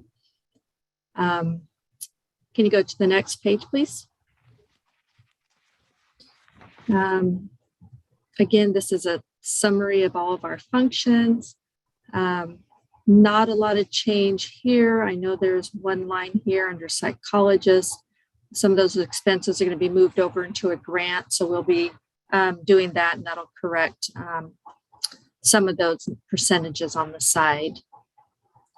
But nothing. Oh, and the 2660 function technology services. That's the one I spoke about when we do the budget resolution. That'll correct that overage as well. Can you go to the next page, please? This slide is the revenue, and then also at the bottom, as you've seen before, kind of the running ending fund balance estimate. We have not received a new estimate from ODE since the last time, so there aren't any significant changes in our key revenue areas as far as taxes and state revenue, those items. Let's see, I did adjust out, I believe, for services from other districts, where we usually bill other districts for students attending our district. So this year we don't have any of those students. So I went and backed out any revenue that we might be receiving from that activity. I think that's about it. Are there any questions? Hi, Nikki, I've got just a couple of questions. One of them, you said the ending fund balance is going down. Can you explain a little bit why that's happening? Well, there's several factors that are leading to that. First, our beginning fund balance is lower than what was expected. Now that the audit's complete, there's about a $500,000 difference with that alone. And we have additional expenditures in various areas. Our legals getting to be pretty significant. Those things are coming in. And also we do have some reconciliations still to do. So I'll be pulling some of those expenses over into the grants as we work through our ESSER funding and balance those out. So there'll be some room there to correct a little bit of that. But yeah, I just want to be just very open and transparent as to where it's heading right now. And that number also is everything that's encumbered. It doesn't include a lot of the little things that aren't encumbered that come up throughout the year. So it definitely will go down because not everything, there's surprises throughout the year. There's your typical, odds and ends. So that number will be impacted and be lower. Okay, thank you. Yeah, and just continued updates on that are greatly appreciated. There was one thing on page 10, which was the final page of the numbers of your report. And I saw that we're down about 2.1 million from last year's prior revenue. And so I kind of dug in there a little bit and thank you, Tishri, thank you. The BS right here, R3101 BSSF. I'll be honest, I had to Google what the BSSF was. That's just our state school support. Okay, so that's basic school support fund. Yes. So that's down about 2.8 million, if I'm reading it correctly. Can you just speak a little bit about why that is? Right. So there's a couple reasons for that. So part of that are just the state factors that get put into that calculation. The other part is our enrollment's going down. And so eventually, as it's been trickling down, we're going to hit a floor eventually because we won't be paid less than we were the prior year. But when we came into this year, we estimated that we'd gain some students back. So when I did the calculation, when we budgeted, the prior year, we lost about 400 students. I thought it'd be about a safe number that we gain, 150 back or so. Well, we didn't. And we started with less than that on top of it. So that there's a huge swing there. So that is the bulk of that is enrollment. Thank you for explaining that. Hey, Nick, you have a question? So like I understood, like one of the things like when expenses go up, like for legal and such, which would make sense.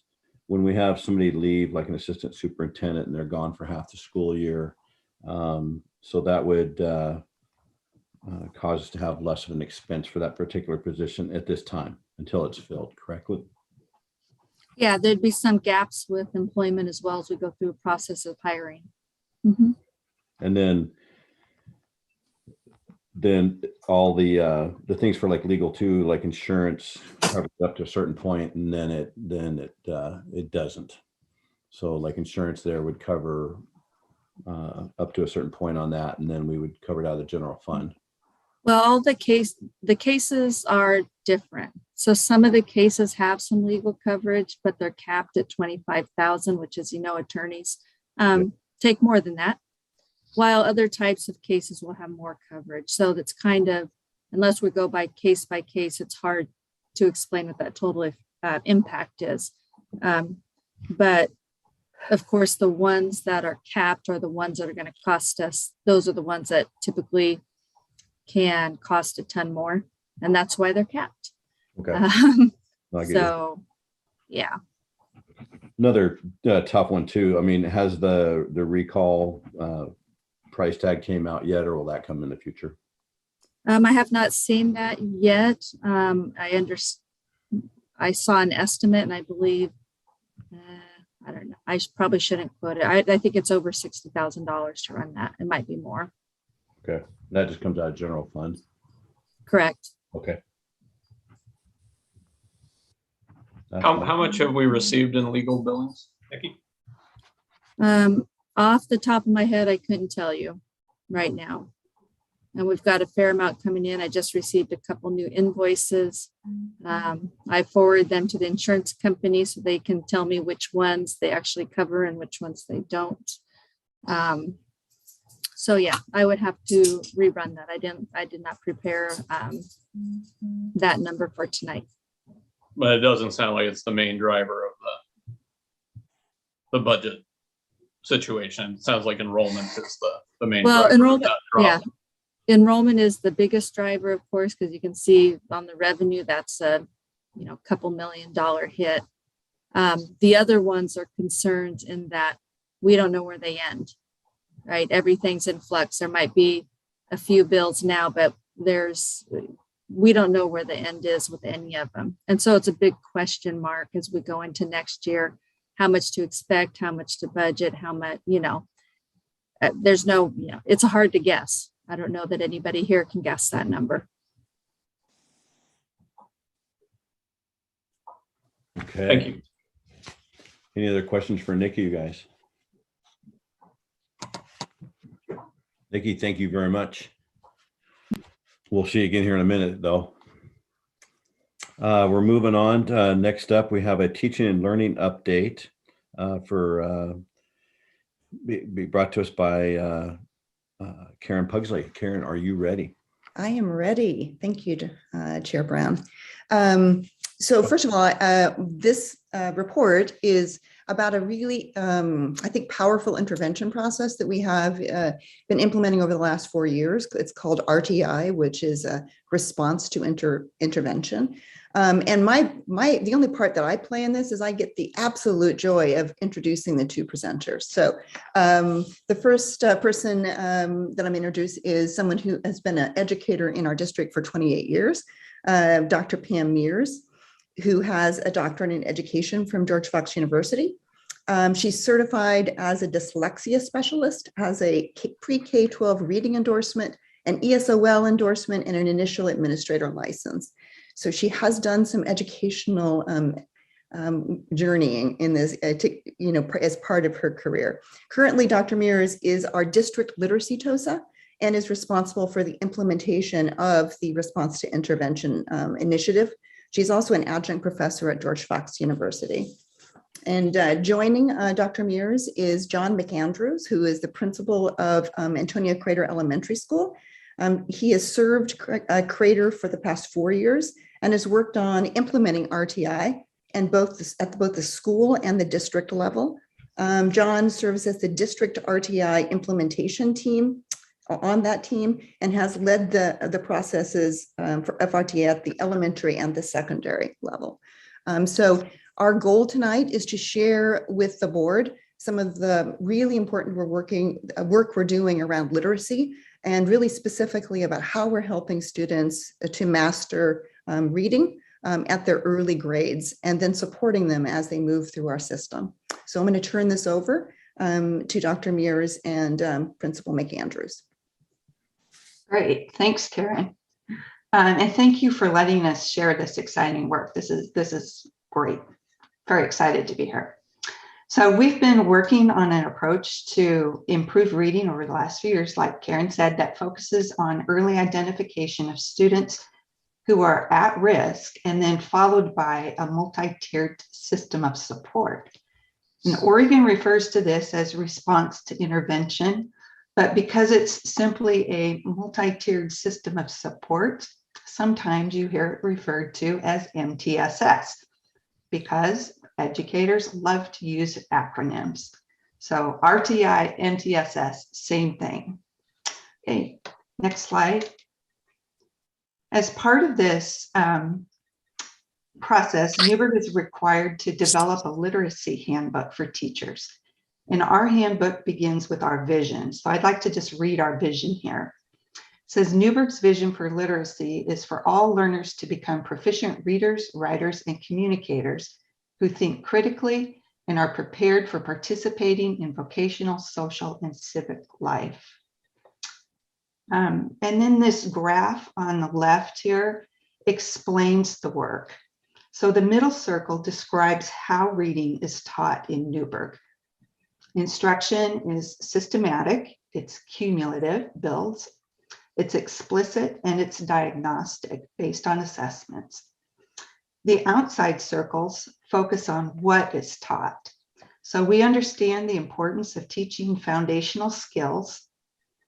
John's going to talk about those in a bit. We teach using complex grade level text. We know that writing and reading are reciprocal, need to be taught together. and we read, write, and talk about topics at a level that's deep enough to build knowledge. Next slide. This is an infographic of the RTI framework. It's supposed to look like a house. And I just want to comment here that the foundation of the work is culture. So the culture is based on a growth mindset and a continuous cycle of improvement, work that's focused on high expectations and evidence-based instruction. And then a belief that all students, or at least 95% of our kiddos, can learn to read with the right supports in place. So we have a district leadership team that Karen and John and I are part of that meets once a month. We also have building leadership teams that meet about every 2 to 3 months. And we have a coach from Oregon RTI that helps lead us through our work. The other pillars are database decision-making and professional learning and support. And we'll talk about these more and the layers in the house there in the rest of the presentation. So I'm going to let John do the next slide. All right, thanks, Dr. Mears. So yeah, I just want to give a quick overview of the timeline for Newberg response to intervention. And so this started back in 2017, 2018, which we call year zero on this timeline. And that was when Newberg decided to write for a grant that was successful through Oregon RTI. And what that grant did is it brought some professional development to the district and some coaching assistant from Oregon RTI. And so our first official year of implementation here would have been 2018, 2019. And during a response to intervention implementation, the first year is really focused on developing, or at least refining, some really good instructional practices at the core program level. So that's that first year is focused on core instructional programs, and then really deciding on how we're going to measure that progress. And so doing that in our district has been through a program called DIBBLES, which we'll dive into here in a little bit more, but that's a reading assessment that's given 3 times per year. And so that's one way that we measure reading progress. And then year 2, we're still continuing to refine those core instructional programs, which was 2019, 2020. And also at that time, really looking at what interventions that we have in place. So when students aren't necessarily responding to core instruction, they might need some additional support. And so that's where the interventions come in.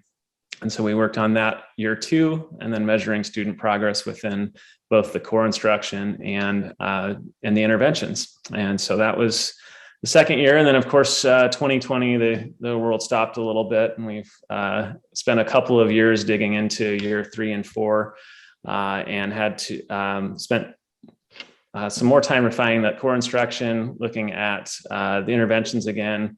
But another really important part of response to intervention is something called individual problem solving. And so that's when you have students who have received core instruction, they've received multiple rounds of interventions to help support if they weren't responding to core instruction. Then you have a team of educators who work together to really design just a really unique and targeted intervention for students who might still be struggling to make academic progress. And one really key person on that is our school counselors. Just wanted to mention, I know Rowan said that earlier, but it is National School Counselors Week. So we want to be sure to recognize them because they are definitely a big part of that process as well. So just wanted to mention that too. So we can go on to the next slide. Great. So following up on that, with the goal being improved student achievement, a collaborative problem-solving process is used by teams at the school level, the grade, class, and individual level to determine how we might intervene or adapt the instruction, the curriculum, the environment, and or the learner. Now, we don't have a whole lot of control over the learner, but we can consider changes to how we teach and what we teach in the area where we teach.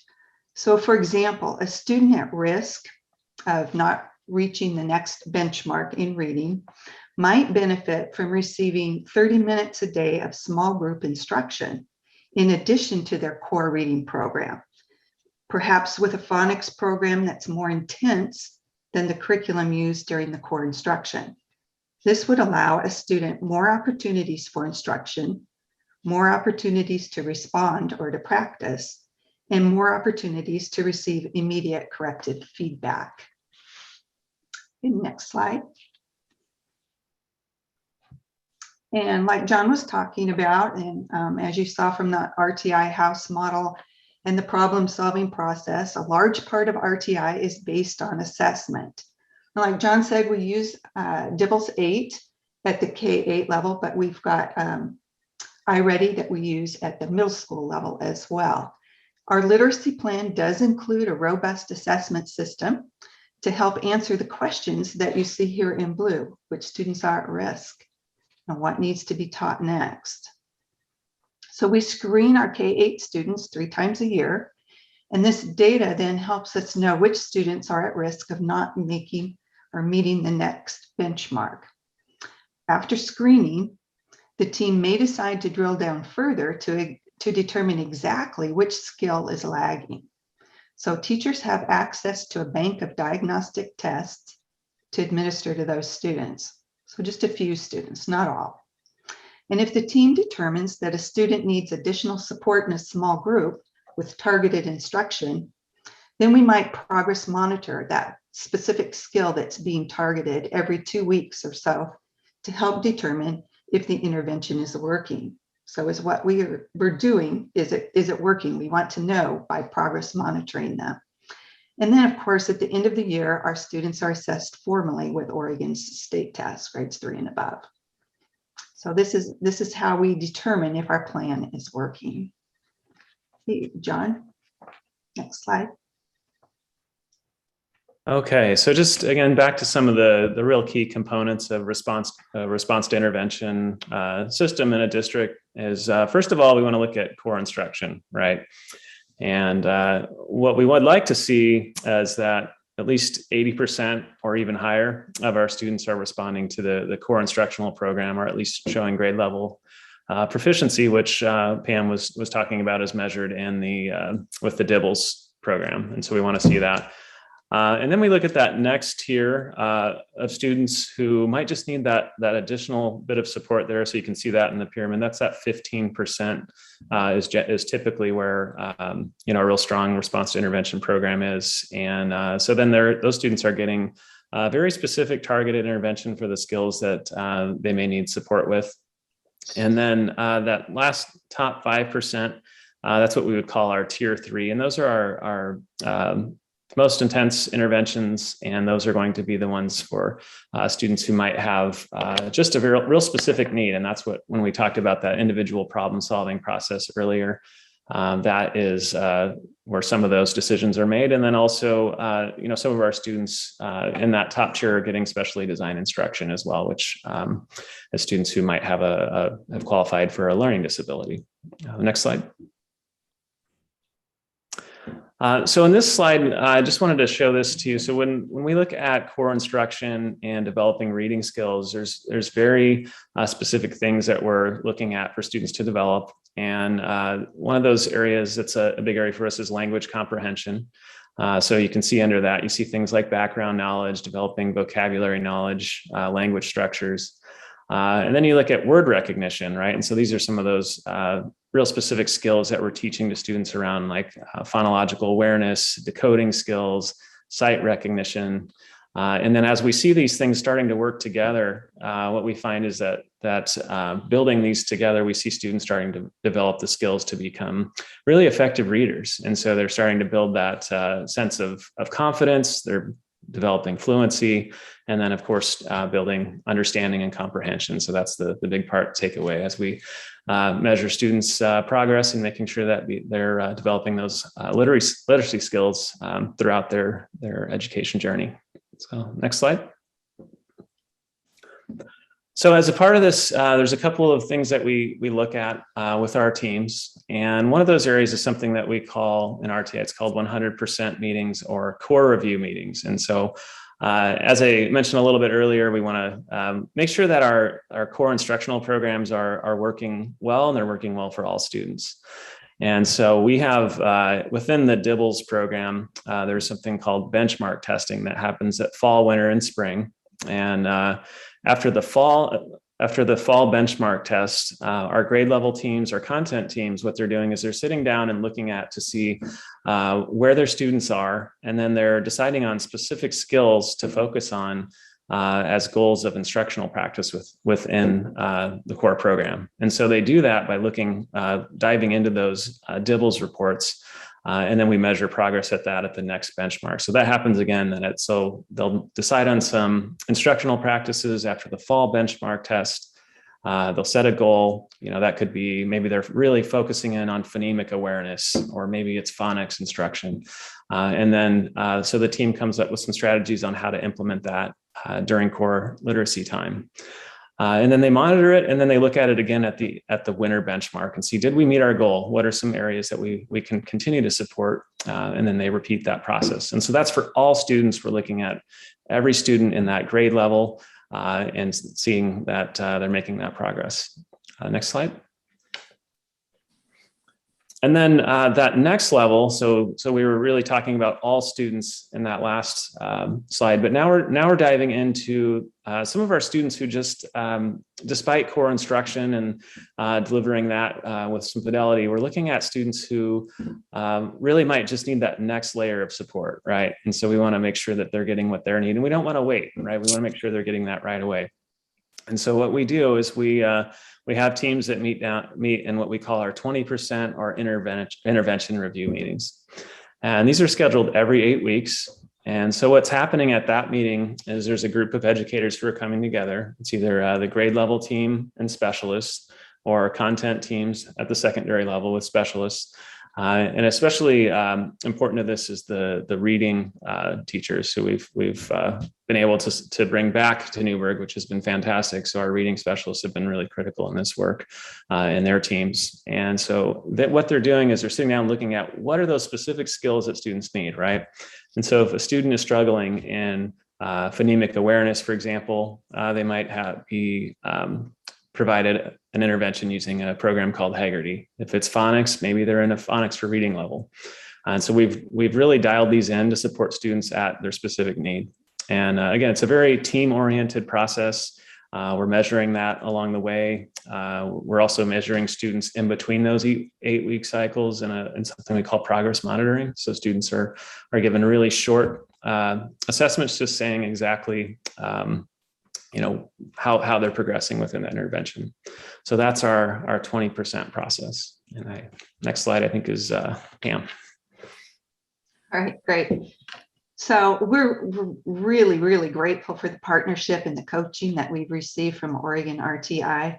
And our grant is actually ending this year. This is the last year, but the work is just getting started. So we have some goals for ourselves. We want to be able to sustain this work, to continue the professional development, the interventions, the team meetings, and those data review meetings that John's been talking about. This year, we also began implementing the framework just on our own, without the coaches actually helping us in our middle schools. So we purchased a reliable screening assessment, iReady, and we've started implementing data team meetings. Develop goals. Teachers developed goals to focus on in every class at the middle school this year. They're working on vocabulary.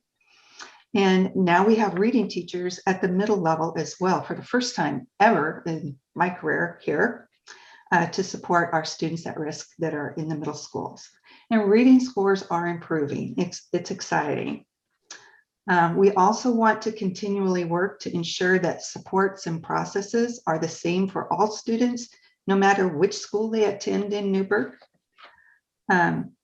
We're continuing to work with the ESD on a program that will track historical data and allow all the right specialists to access the data that they need to make decisions. So that's been real exciting, some work that Marina's been doing. And then finally, we're planning to partner more closely with parents. It's something we kind of got away from during the pandemic, but we really want to get back to that. Specifically this spring, we're going to be working with parents of our youngest students to help them learn ways to support their children's early literacy skills at home. So even though our grant is almost over, the work is dynamic as we continue to learn how the brain works, how children learn to read, and the best ways to teach them. Thanks so much for letting us share. And if anyone has any questions, this would be the time that we have our experts here and just practitioners to answer any questions you might have. Hey, Dr. Mears. Oh, who was that? Me. Oh, hey, I want to thank you and John and Karen for coming and present on. This really speaks to my heart. You know, I grew up in a family where, you know, my mom read to me, but even as a young kid, you know, I needed some of this special assistance when I was at Mabel Rush, and it helped tremendously, right? And this is huge, right? It's not just reading and writing; it's a foundation for success in all the other classes, right, that require this stuff. So I want to thank you for presenting on that and what you're doing to help the kids, you know, get up to the level that they need to be successful. I guess one question I have is, what financially or resource wise would it take to continue this program? We've been receiving at about a little more than a $10,000 grant each year that has covered basically the professional development and a little bit of resources. And do you have like a proposal? Have you thought about what you would need going forward? If that's, you know, 10,000 per year, or if that would be another number, and what you would need from the district? I think, you know, definitely keeping things moving forward. I think there would be something that would need to be planned into the professional development budget. I don't know the exact number on that, but I do know certainly districts that have a lot of success with RTI are committed to having reading specialists in their schools. And so that I would say is probably one of the larger expenses, but well worth, you know, as far as what that provides for students. And so thankfully that's something we've been adding back in Newberg, but I would say long-term that is for sustainability. I'd say that's a very critical piece to this work. Yeah, the other one thing that just jumped out at me is just the partnership with parents. And I'm curious, when I was stationed down in Austin, I volunteered at one of the small rural schools, just partnering with kids to help them read. Do we have anything like that, collaboration with the community? We have in the past, yes. Right now, we don't have volunteers working with students. So some of the work that we have planned for this spring would be working with parents online to help train them how to work with their children at home. We'll start there. Thank you.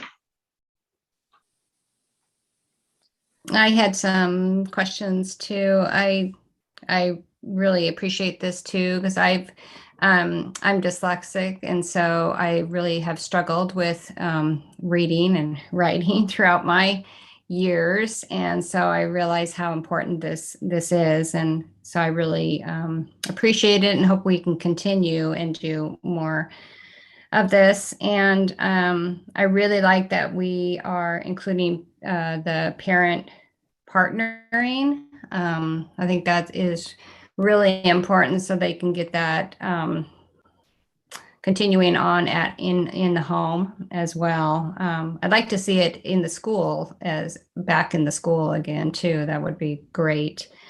And then I had a couple of questions like, do you know where our kids are rating right now in our schools? And then also, how much of the phonics are we using in the schools right now, and at what level, grade levels are we using the phonics?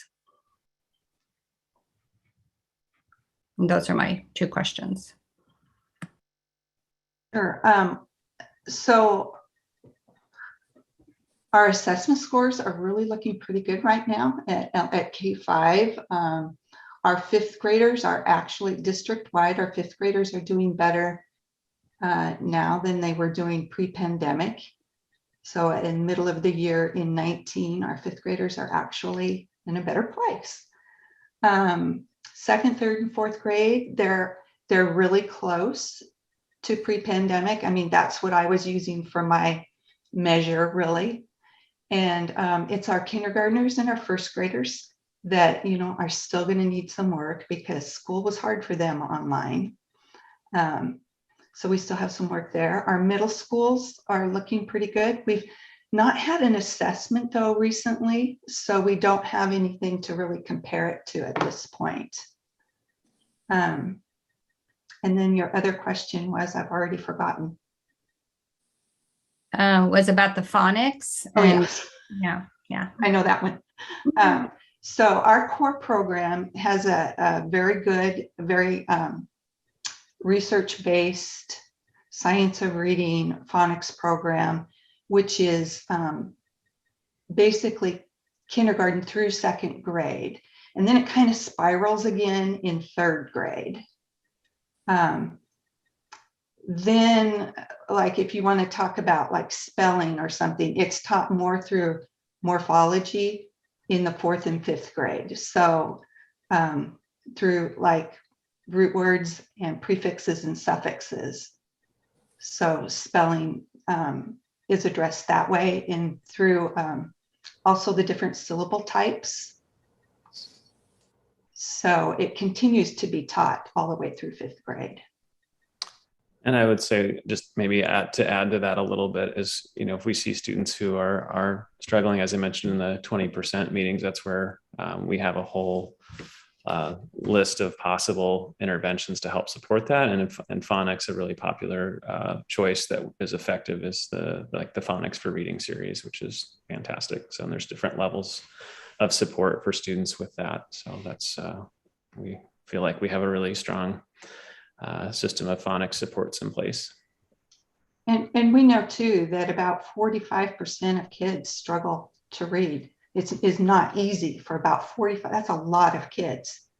More kids, you know, yeah, a lot of kids find reading difficult. So we keep that in mind all the time. Great, thank you. I had a question, Karen, Pam, and John. Thanks for all this. Could you guys, as you're moving forward, I know, John, you're leaving back for, sounds like home in the Midwest or something. So thank you for all you've done. But before you go, and with Karen and Pam, can you get back to us maybe sooner than later as a board, how we can support this and make this one of the strong points of our schools? So, Yes. you know, instead Yes. of presenting every, you know, how we have people, Karen, you're really experiencing this, you know, coming in just every now and then, you know, the whole goal I know for all of us is just get back to education and get past all the stuff. So thank you again for all your work, and maybe you guys can come up with a plan to present. If you guys call, we'll get you on the agenda right away. Our goal is to make sure that we are really focusing in on core instruction and reporting to the board on a regular basis, not just about reading, but also about numeracy and mathematics and the work that's going on K-12 in that area as well. We have TOSA, which is Teachers on Special Assignment, and specialists who are working with classroom teachers. And so we have a lot to talk about and also share about what's happening to make sure that our students are getting the core instruction that they need to be successful as they go through K through 12. And each level, we have some different interventions, right? And also some different specialists that push in. And at this point, it's exciting to talk about teaching and learning. And so I would love to have a regular conversation and share what's going on. Well, if we need to, you know, put a little bit more time in there, because I know sometimes it gets really pressed, but I think you just said teaching and learning, so Dr. Novotny would smile right now. Yes, we kind of nerd out on the teaching and learning components of this. It's very exciting for us to talk about it. And the data, I will do a student achievement report with our data from the fall window to the winter window probably in the next month or so, just to show you what Dr. Mears referred to, which is some movement in our literacy. No, appreciate that very much. And John, I know we'll get to see you again, but thanks again for all your hard work for Newberg. Appreciate you. So thank you very much. Is that, Karen, are you guys good there? We're good. Okay, thank you. Thanks so much. All right, everybody. We're going to jump right to Lisa Freely real quick here. And Lisa, are you ready to go? I am. Thank you very much for the time this evening. Since our last board meeting, I have moved forward in trying to create some structure around an executive search and get this process moving. The first step of that was couple steps I did. One was to get the survey out, which I know we've received a lot of feedback back and forth about how that was done. The process we used was consistent with what every other school district has used throughout the state. You received some reports and some proposed qualities and qualifications based on the feedback that we have received from community members, parents, students, and staff. So we'll deal with that issue tonight as well. The other goal I had was to find a search firm who would be able to help support us in some of the back level work that we need done to make this search a successful search: advertising, brochures, applications, processing of those applications, etc. I have found a company who's working with us. They're out of Washington, although they have a significant amount of experience in the Oregon area, and they have worked with a number of school districts in Yamhill County as well. So it is not an unknown territory for them. Working with them, and thank you, Chair Brown, for being willing to meet with me and kind of talk through some of the visions you had with some of these. But using that information from a review and some feedback from Dr. Novotny and this search firm, we have come up with a proposed calendar to show you, which is an aggressive calendar, but it also gives us enough time. And I know there's a couple areas that it looks like it's lengthy in some of it. And as we walk through it, I would, if you've got any questions, let's talk about it, because the goals that I'd like to walk out of here today with is a calendar that is approved so that we can move forward with a brochure and the advertisement, and the adoption of the qualities and the qualifications, because that will be an important component of what goes into the brochure that helps us do the recruiting.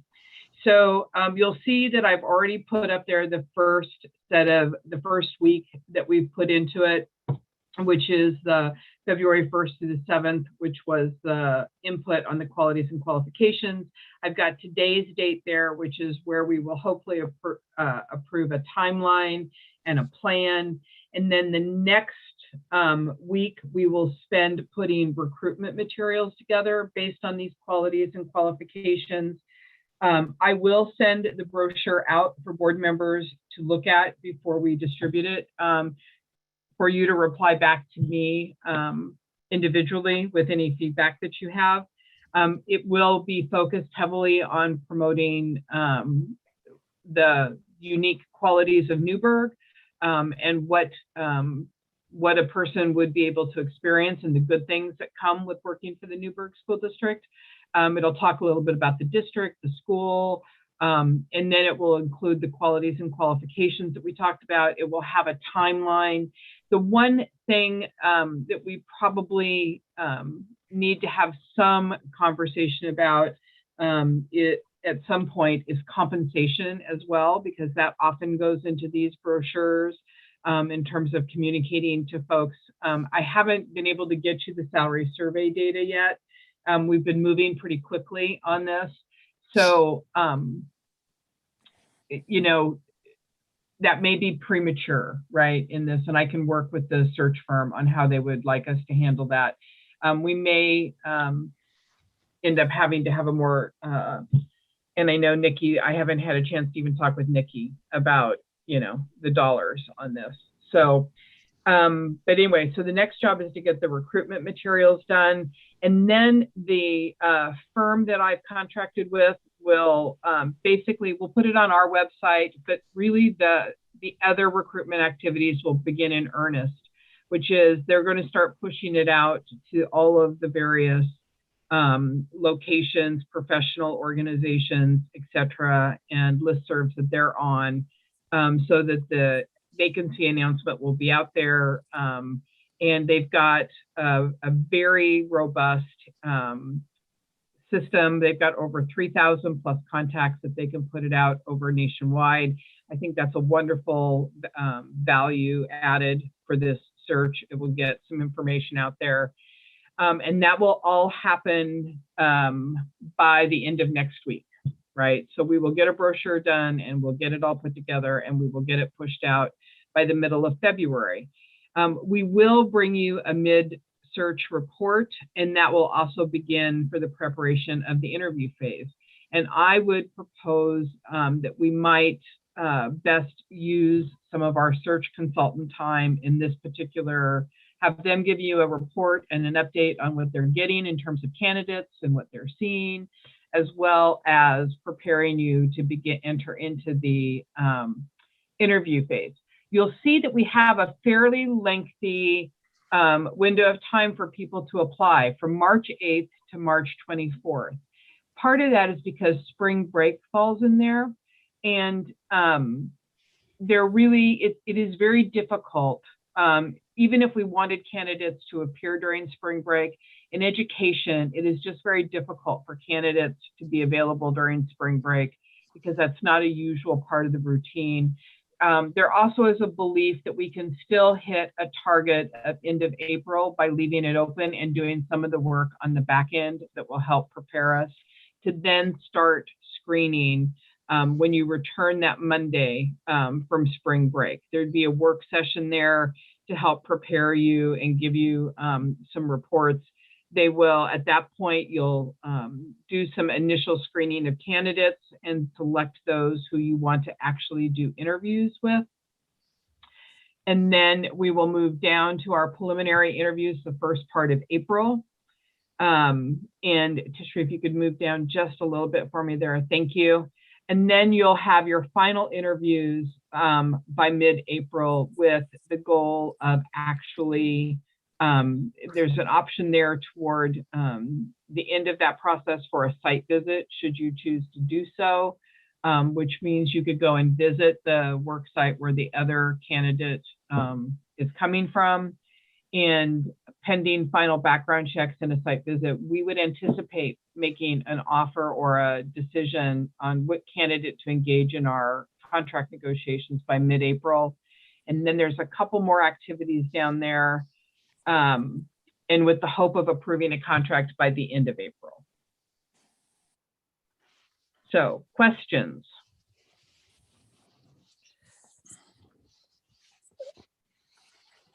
Lisa, with the screening process, would we have a committee of staff and community members involved with that also?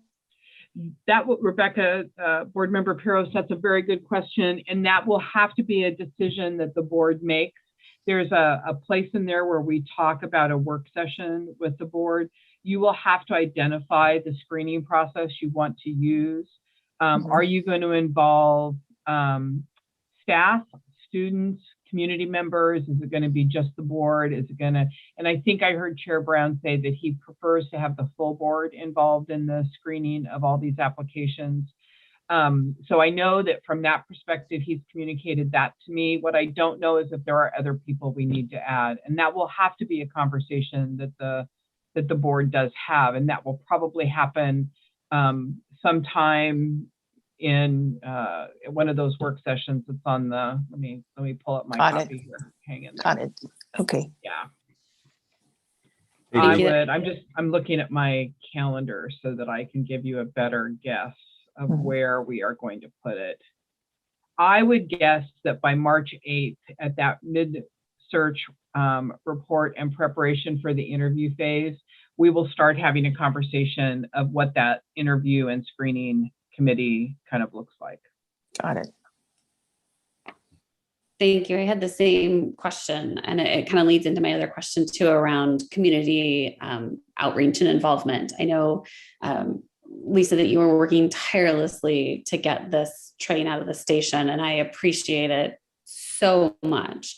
And I understand that while this may look like a bit of a not lengthy timeline by any means, it's actually very compressed. And if that's what we need to do, that's what we need to do. I'm certainly incredibly grateful for the work that's gone into it.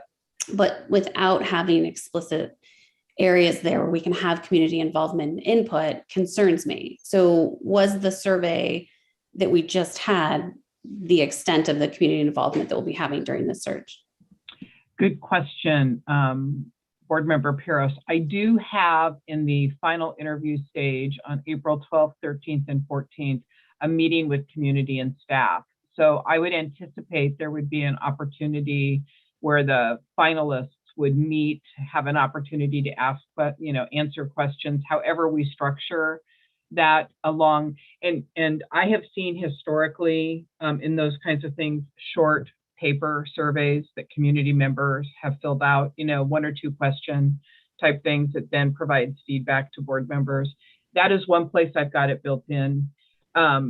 If there are other places that you would like to see, I'm bringing you a proposed schedule that I know that the interim superintendent can live with, that the search consultant that I hired can make work, and that everyone who's done this kind of work is telling me will allow us to have the best opportunity to get some qualified candidates.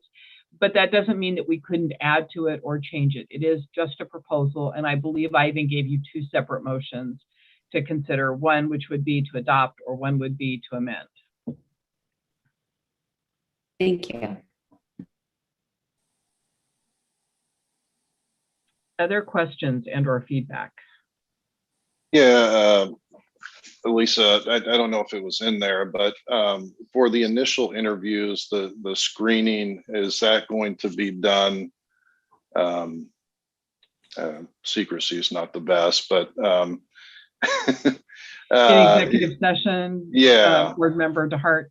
Yes, I do. You'll notice on there that I have communicated to the public that in many of these situations, we will have an executive session, and because we have adopted, because we are going through the process to seek input and allowing for public feedback on our qualities and qualifications, it does allow us to proceed in executive session. So there definitely are some parts of this that it would make sense to do so in terms of screening some of those initial candidates, Board Member DeHart. And then there will be a time when it makes much more sense for you to be very public with who those candidates are and allow the community to be aware of them and interact with them. Yeah, just let me clarify, secrecy wasn't the best choice of words, but I know that we did talk about whether, this should be open or closed for the applicants. I think the thought is that if the initial application and screening process were closed, we may have more success in getting some people that already are in current positions to apply. And at which point you narrow it down to the public process. Yes, and Board Member DeHart, I do have on March 29th the work session with the board and the superintendent, select candidates to be preliminarily interviewed, and that doesn't include an executive session. Every executive session has to start with a public meeting and it ends with a public meeting, but there is an executive session identified there. And as I said, we'll have a conversation about our screening process kind of in that mid-process report in early March. And so that will be able to guide us on how you guys wish to move forward with your actual screening of candidates. And I don't disagree with you that at least when you have that initial conversation, you want as many people as possible to feel comfortable to participate. and not advertise to their employer, hey, I'm looking for another job, right? So it makes total sense from your perspective to approach it that way. So Lisa, in the past, and Trevor also, that has been done by that screening committee. And that is why we're talking about having that community input, right? So that it isn't just seen as something happening in secrecy. However, in the past, that screening committee was, told to not share this information, that it was private, it was confidential information, even though not everybody was board members, for example. So of course we weren't in an executive session. However, there was the agreement that none of the information would be shared. That could be an approach that the board may choose to take. Yes, board member Penner, there even is, as part of the process, often just a statement of confidentiality that you have participants sign, that they know going into it, that they're kind of like just an acknowledgement on their part that you've kind of called out the obligation to be confidential. And so nothing would stop you from involving community, staff, or students in those preliminary interviews and bringing them into that executive session so that they could participate, and then having them maintain the confidentiality of that information.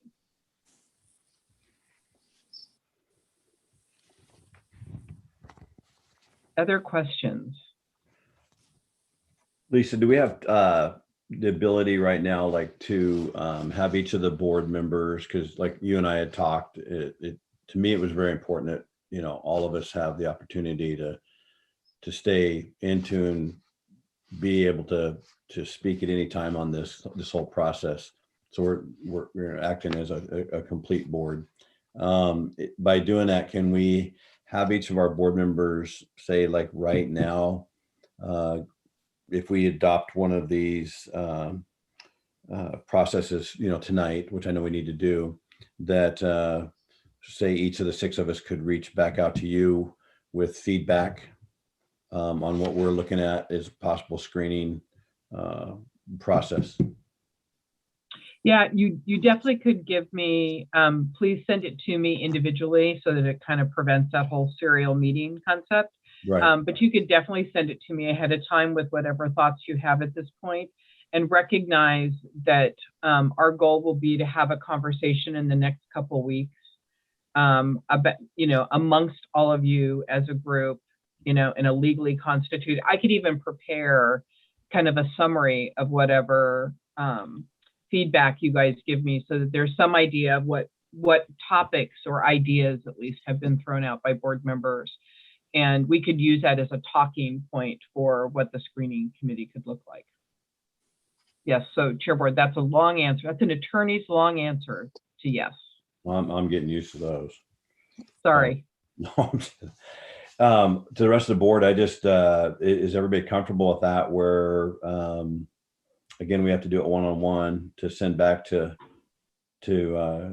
Lisa Freely, how you're looking at what you think a fair and proper screening process would look like. Are you guys all comfortable with that?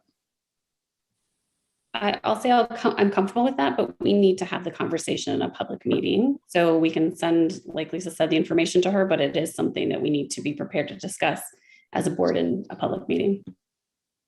Yeah, for sure. I think if we do it now, before we get to the week before the next board meeting, then we can get that on the agenda.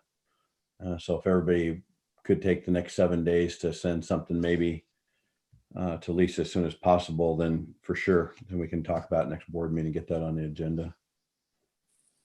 Is that something everybody's comfortable with? Well, Lisa was talking about March 8th. Yeah.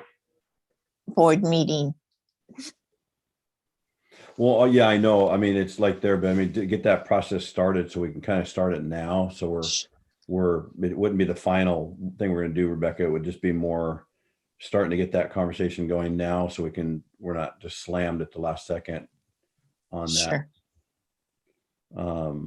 That's what I was thinking. It's just important for me, since we've, for the public to know that we're trying to do this as an entire board, so we're all getting our input in there, and that she has a little bit of time to work with this stuff. Not that you couldn't send another one, a second email, and add to it.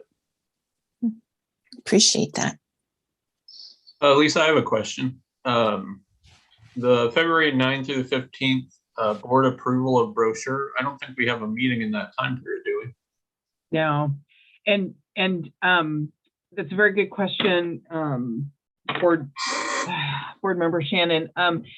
I would hope, and if we need to do something different, we have enough time that we could probably, because as I've indicated in this, I've footnoted it and things can adjust, right? We have to recognize that timelines and dates may have to change. But what I would like to do for quote the approval is that you all respond back to me whether it's acceptable or you want to change. And if I have changes that are so dramatic that it feels like it's substantively a different document, then maybe we'd need to gather for a meeting. But my goal would be to get you all to look at it and respond back to me individually that it's okay, and that would be how you would sign off on the brochure. And So I guess what would be the threshold for you of someone objecting to the brochure being high enough to warrant board vote? Yeah. I think I would work with your superintendent to kind of, not to put you on the spot there, Dr. Novotny, but I often find that to be a good bellwether for me, that if somebody else feels that it's problematic, then, but if all we're doing is changing, adding a couple descriptors to the district, or adding maybe some additional qualities and qualifications that we want, you know, like maybe I've only listed 5 of the 8 and you want me to list 3 more. I don't know that I consider those to be hugely substantive that would trigger, but if you want to go a completely different direction, then maybe we need to have a conversation. I don't know if that helps, board member Shannon. What I could, as I'm thinking on my feet right now, what I could do is we can get you a draft, and if everybody emails me back that they're okay with it, then we're golden, we're good. And if I get somebody that emails me back that says, no, it's not good, then maybe we would have to have a conversation to schedule a meeting and talk about it. And we could do that with a 24-hour turnaround in terms of the legal requirements for meetings. Does that maybe feel a little bit better?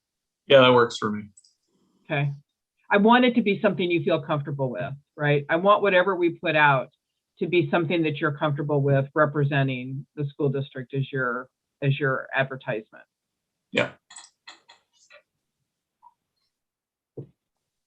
Now that does mean that I need to hear from all of you, and I need you to basically, you know, pinky swear with me that you'll be honest and you'll tell me what you think. And quickly. Yes. It will be important to have a fairly quick turnaround on it. And I'll actually put that in the email when I send it. I'll move that we adopt the proposed superintendent search process and calendar as presented. I second. Any more discussion on that? All right.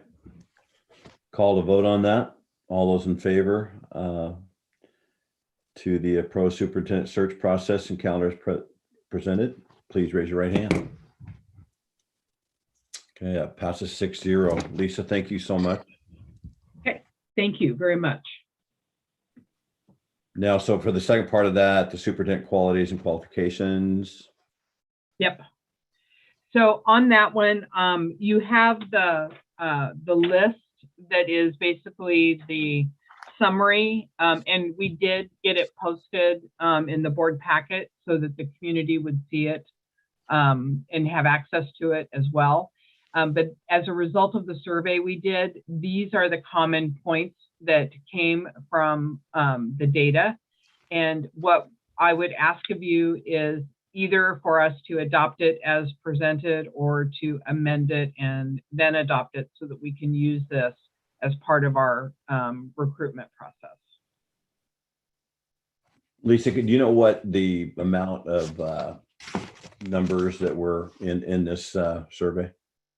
Yes, we had over 1,000 participants. I know that there were some folks that were concerned that somebody could, sit there and submit 100 responses. We did lock it down so that there was only one response from each IP address. We didn't get that done in the first day or so, but we did do that when that concern was raised by someone in the community to Dr. Novotny and I. So I would tell you that I think we have a pretty good cross-section of participation. When I looked at, so we had over 1,700 responses to the survey. And even if we assume some of those were duplicated, we had about 60% of the responses from people who identified as parents, 25% identified as a community member. We had 8% that identified as staff. Well, actually, if you put both the staff groups together, 8% was licensed, 5%, 4.3% was classified. Students were a very small number in this, and so were administrators. And we had 5 of the 7 board members respond. So it seemed to be a fairly good cross-section of people. Okay, thank you for that. Those staff participation numbers are really upsetting. I think it's upsetting that more staff administrators didn't participate. In board member Penner, I probably shouldn't have used percentages as much as I should, because when you figure we have 1,700 responses, so let me give you actual numbers, right? That might be helpful for you to. So like of certified staff, there represents 140 responses, and classified is 74. But when you look at that as a percentage of 1,700, it's a smaller percentage, right? And then we had 20 students who responded, and we had 12 administrators and 9 confidential and or staff supervisors. So there was a slightly higher level of participation than you probably would identify based on just looking at the percentage. So Lisa, if you had 200 and not counting administrators. Sorry, what was the question, board chair? I was just looking at the numbers there, trying to add them up. I mean, it'd be 214 out of roughly, and I'm not sure our exact staff number there. I mean, I don't know if anybody could help me with that one tonight. 500, I'm just going classified in teachers, just rough number. Well, if you have 500 classified in teachers, you had 210 staff who participated. So you have less than half, but you still have, I mean, it's close to half. Yeah, thank you for that clarification. And I think Rowan may be on the same track here about the low student participation. So Rowan, you've got your hand up. Maybe you should be next. On low student participation, I think that I did not see anything. Was it in the Newberg Nation at all, do you know, like sent out to students? I'm sorry, I'm not going to be able to answer. I'm looking. I had some assistance from the administration. They sent it out over their very typical ways of communicating with both staff, students, and community members. So, and it was on the Facebook page. So Rowan, I apologize. I can't give you an answer to that specific question. Maybe Greg can bail me out here. Yeah, actually, Lisa, we did not send it out to our students. I did ask that question when I received it from the community if we wanted that to go to the students, and I did not receive an answer back for that. So we did not end up sending it to students because I didn't have that direction. Okay, sorry. Okay. And then one other thing really quick. I know also that it would only allow you to click one of the boxes for what role you were. So there could also be some like staff who said they were parents, or like like overlapping sections, because you can only identify as one of the options. So that could have also affected users. Also a very good and astute this awareness. Is this something where we could follow up with admin there to get this back out again to students to maybe get a little bit more of a participation? And I apologize because it would have been my responsibility to have responded back to Greg. Okay. And so I thought I answered all of them and I missed one, and I apologize for that. I would say if you would like to, we could. I do need you to adopt something tonight. And so what I don't want to create is a situation where we send something out and people feel like we've already made a decision and therefore it's not valuable for participating. But well, and I see Rowan kind of shaking her head. I mean, I worry about what the message would be if we adopt the qualities and qualifications tonight, and yet we send another survey out to students. I guess you could, take that information and still consider it when you're doing your selection process, and you would be able to have access to the data. And I guess I would ask Rowan, do you think that that would be a value? In Maddie, I think is Maddie still here? Yeah, there she is. If you think that there's value in that, and that students would not be put off by the fact that the board had to adopt something tonight, I don't see why we couldn't reopen it and do that. I think that moving along with the process is pretty important. So I think that it would probably, in my opinion, be better to adopt tonight and then take into account our opinions, but whichever works better with the current track that we've adopted, I think it's important that we do get the students' opinions in there in general, no matter how that be approached at this point. Yeah, this could help highlight the need for active student engagement on the selection committee potentially, right?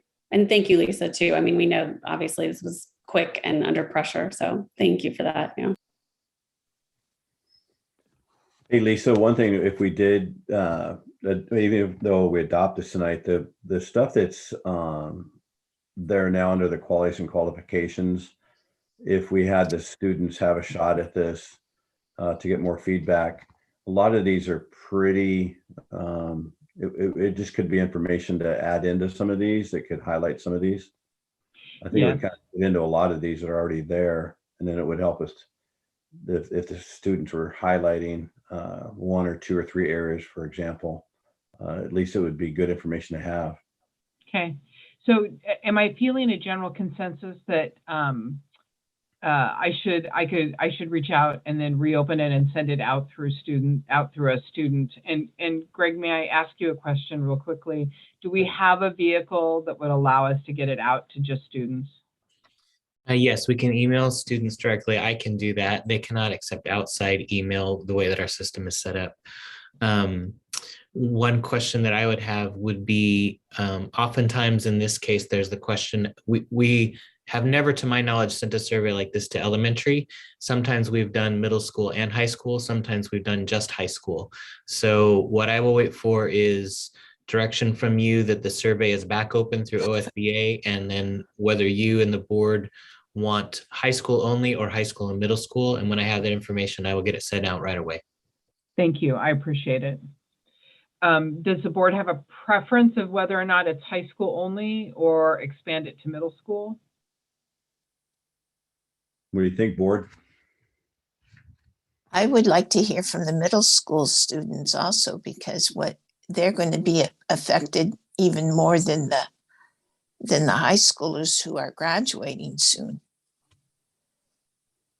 Board Member Shannon, did you have a? I'm fine. I'm fine including the middle school. For obvious reasons, a sixth grader's opinion only carries so much weight, but that's fine. We can let them have their say. Okay. Yeah, I think expanding it out is important also because, having children, I know oftentimes participation can be fairly low. So the wider we can cast the net, hopefully the more students we can get engaged. Any other feedback? Board Member Powell, Board Member DeHart? No, I'm fine with that, Lisa. Okay. Yeah, I am too. Okay.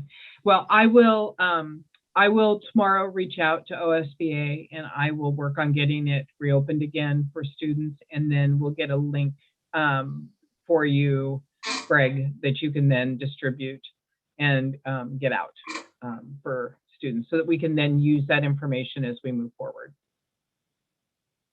So Lisa, do we still, I mean, I know in the time frame of page 2 there to, I mean, I think it's gonna be valuable information. I think it's gonna fit in with a lot of stuff we already have, and it's gonna strengthen some and stuff. So I like the middle school and high school too.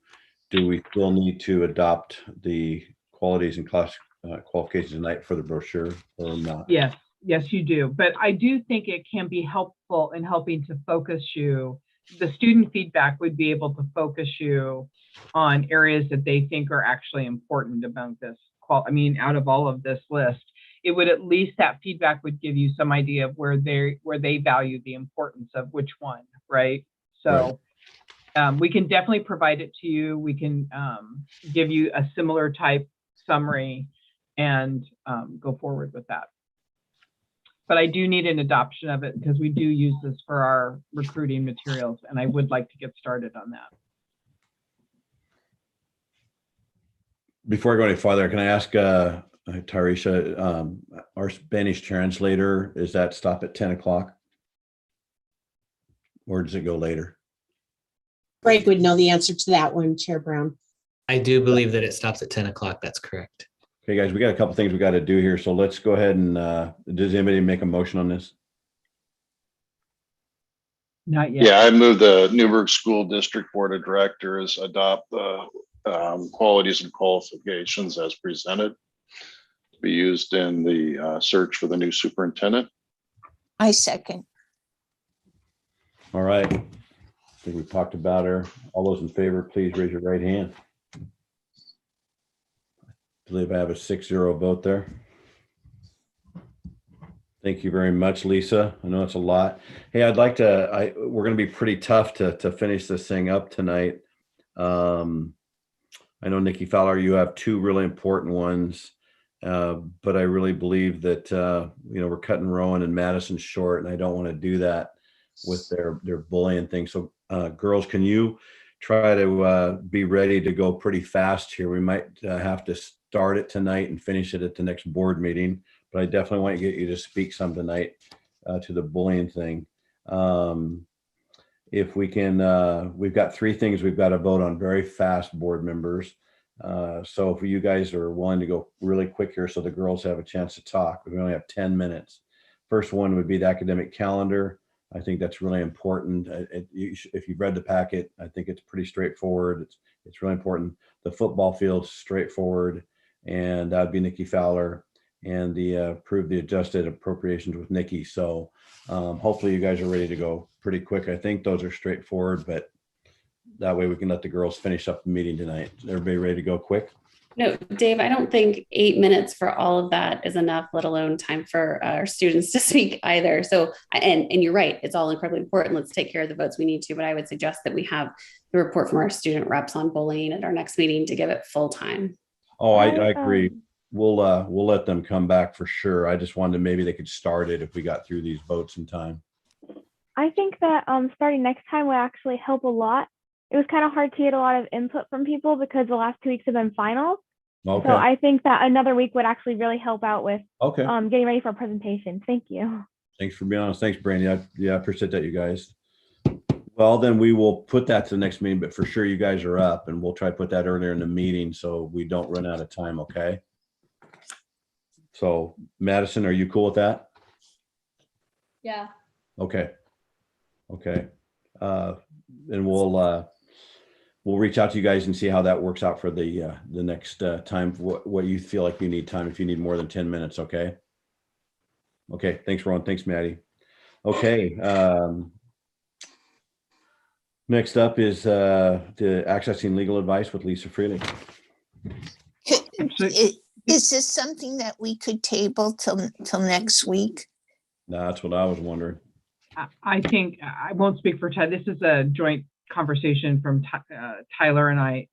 I think we could probably wait till next meeting, but what do you think, Tyler? I mean, I know we've been waiting to do this, but yeah, I mean, either way, I'll do whatever you guys want. This is something that you know, a conversation that should have been had about 5 months ago, probably. But we can go fast or we can wait, whatever your preference is. I say we table it and wait for the next meeting so we can get some of these big votes done. Is that okay? Mr. Chair, I think we should just do the business that's on our agenda. Like, I'm sorry that we're losing the translators, and that's unfortunate, but I think we need to get our business done here. I agree. I disagree with that. Not surprisingly, it all goes back to transparency and community access. And I think it's important that we do the votes that are absolutely pressing this evening. And if those go over, then that's fine. But as far as reports and things like that, we can wait, because what we really need to do is make sure that we have a calendar and that we have the correct things on a timeline. If all of this can wait, then I'll motion that we just end the meeting now and continue on with these incredibly important items, because I too want to have these discussions, but there's not time to do it, and we don't have access for everybody, and that's important. Good points, everybody. If there's anyone on the translation line right now, could you post something in the chat so we know that you're there?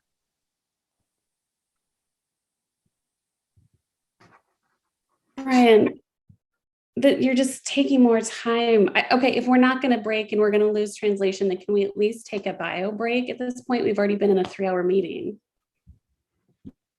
Well, we're at 9:55, so we just have to determine if we're going to stop or keep going, you guys. So that's our big thing right now. Probably take another good 20 minutes to finish up the meeting if we go through these things, all 4 of these. I would like to point out that Greg was just telling us that the attendees can't chat with you. Unfortunately, Board Member Shannon, we turn that off as part of this process because it gets very disruptive to the meeting. So. All right, thank you. All right, you guys want to just get through this? You guys need to take a break? What's everybody thinking? I'm ready to keep going. I think if we keep going, we'll move faster. Well, are we trying to finish all the business on the agenda? I think we are. If we're gonna, we have 4 minutes delay. If we're gonna do the business on the agenda, let's take a break and come back and do it all. Or if we're saying that we can't do anything because our translators aren't here, then let's just end the meeting. I have a question. The translation service was never meant to derail us from doing the business of the Newberg School Board, and it's become that lately. No, good.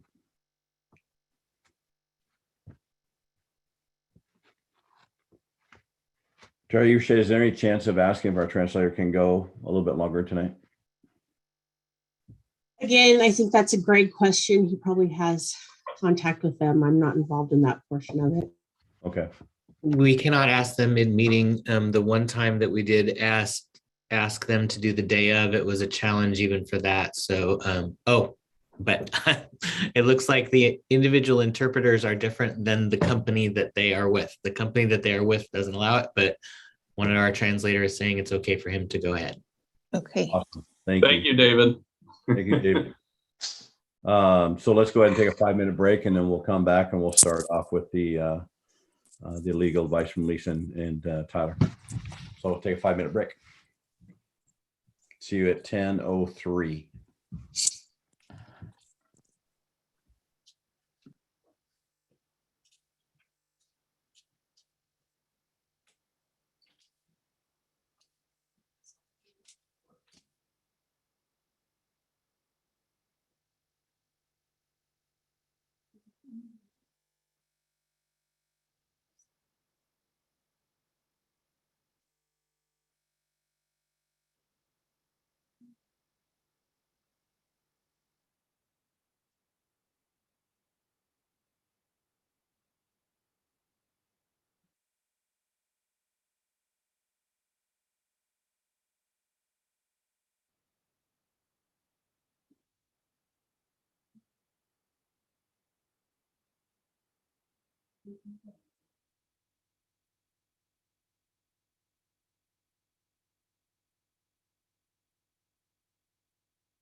Sorry, my internet died.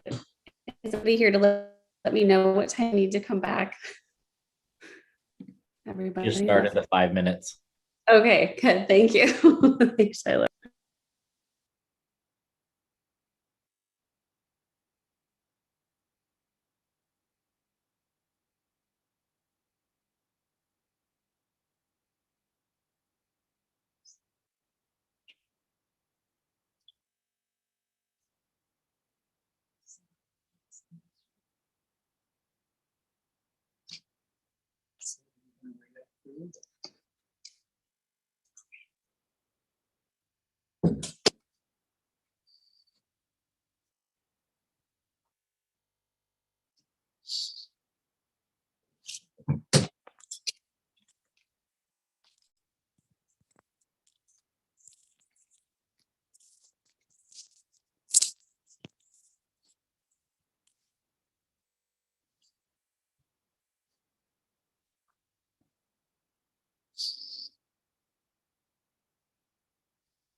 Okay, I think we're waiting for everybody back here. There's Mary starting to come on. Hey, Brandy, quick question for you about you and Young. what is I forgot their nickname out there. Do they have a name like the Dolphins Dundee? I mean, I just forgot it. Yes, of course they do. It's the Pioneers. I've been sitting And there. that is also why my internet is so unstable. I apologize for that drop, and hopefully it won't happen again, but it coincided with the break. So that was great. No, I just couldn't remember. I've been there. I'm serious. We used to think Union, that was the coolest experience ever as a kid, Newberg, because back then there was no park and rec, and we would get on a bus and travel all the way to Union. It was such a long drive for us. It was like the fun road trip of the year. We're not that far out, honestly. I know, but for when you're a little kid in Newberg, you never get outside of the town. It was like, that's long before park and rec. Little history about Young. My grandpa was the janitor out there for years. He used to go out as a young kid and help him wax the floors. Really? Yeah. Ride my bike out there from Bell Road. Chair Brown, before you start up again, I just have a clarifying question, please. Sure. Are we still going to be tabling the student presentation on bullying, but continuing on with items A, B, D, and E? Yes. Okay, thank you. So I will continue with A, B, D, and E, correct? That's what you just said? Yes. Right. And then we'll table. So that worked out good that Rowan stepped in and just said, hey, give him a little bit more time. So that's awesome. Thank you. You betcha. Thank you.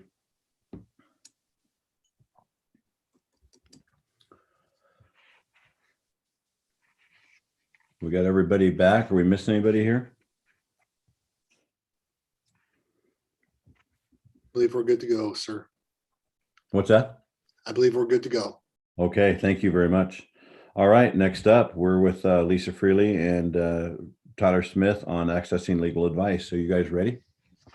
Yep, I think we're ready. And this is a function, just to kind of set some context to this.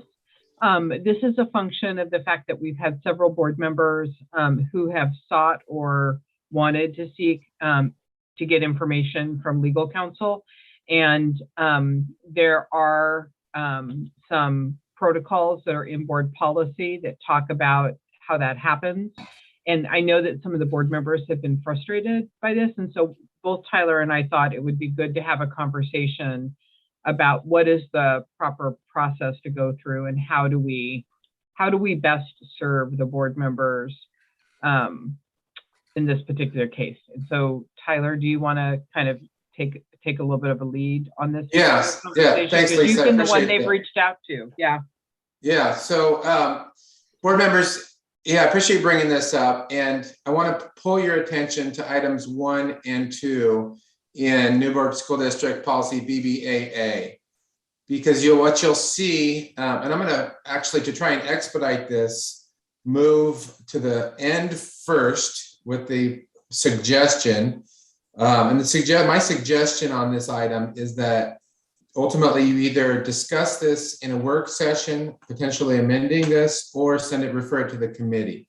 And the reason being is that if you look at items 1 and 2, 1 is generalized requests for information, requests for studies, reports, documents that have been received, those kinds of things.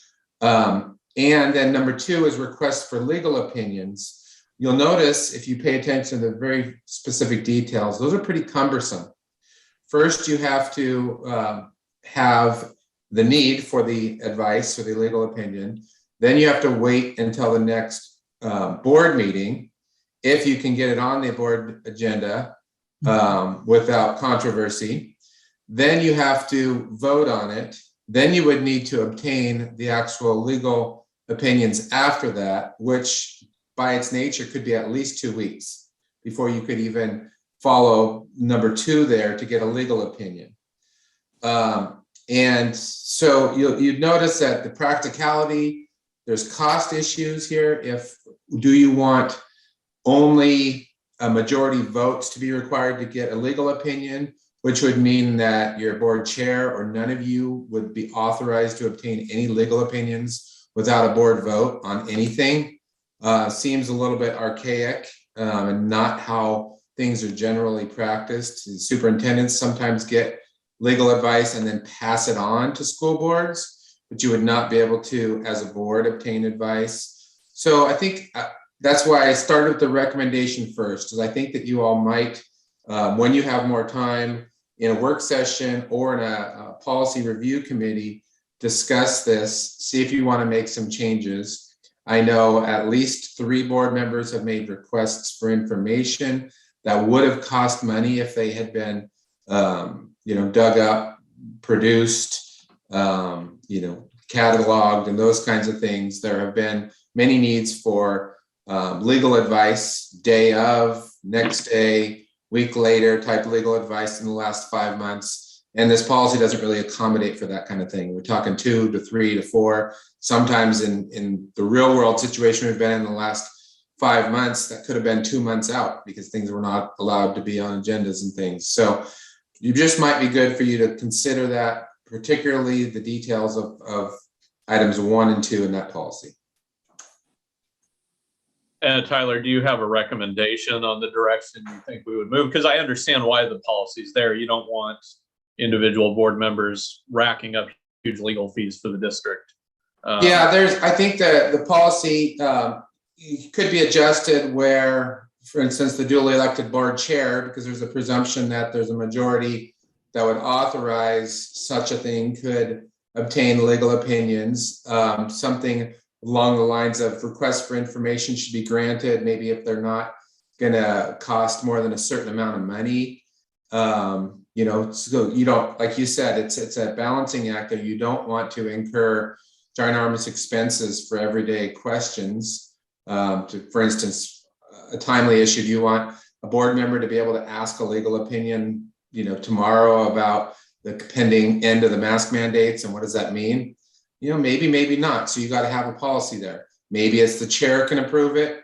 Maybe it takes a full board vote like this. My suggestion would be the chair would need to approve the expenditure, or the board member could also seek a full majority vote, something along those lines. But that could be discussed in a policy committee and work out the details and discuss the ramifications and the inner workings of that, where that would be good, where that would be bad. Thank you. Dave, are we having a work session on this later? I think you should. That's my recommendation. Dave? I was listening to what you're saying there. I guess I would like you guys, if you could, we definitely will have a work session, is if you guys, you and Lisa could come back with language that would be more efficient and definitely help us out so we're, being as fluent as we can on this stuff. So is that something you and Lisa could work on a little bit as we move into a work session for a recommendation? Chair Brown, I'd be happy to do that, but if we wanted to take input from board members, if they have specific ideas in crafting that, it would help come to some consensus to make sure that the new policy hopefully meets everybody's desires on how it would operate. If we have your authorization to do that sort of in crafting the first draft, that would be great. I would like to see that you also utilize Spencer Lewis from OSBA, the policy person there, that we look at other school districts' policies and that we look at with an educational viewpoint.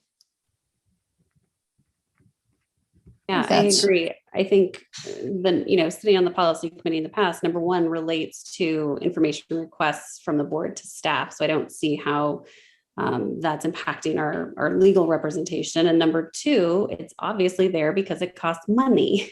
And if we, again, have board members going everywhere saying, I have paid out of my pocket for legal representation related to my board service. So should I go ahead and just charge the district for that now? So there's so many questions, and I think it's important because we're in uncharted legal waters. We've never been in this much legal mess before.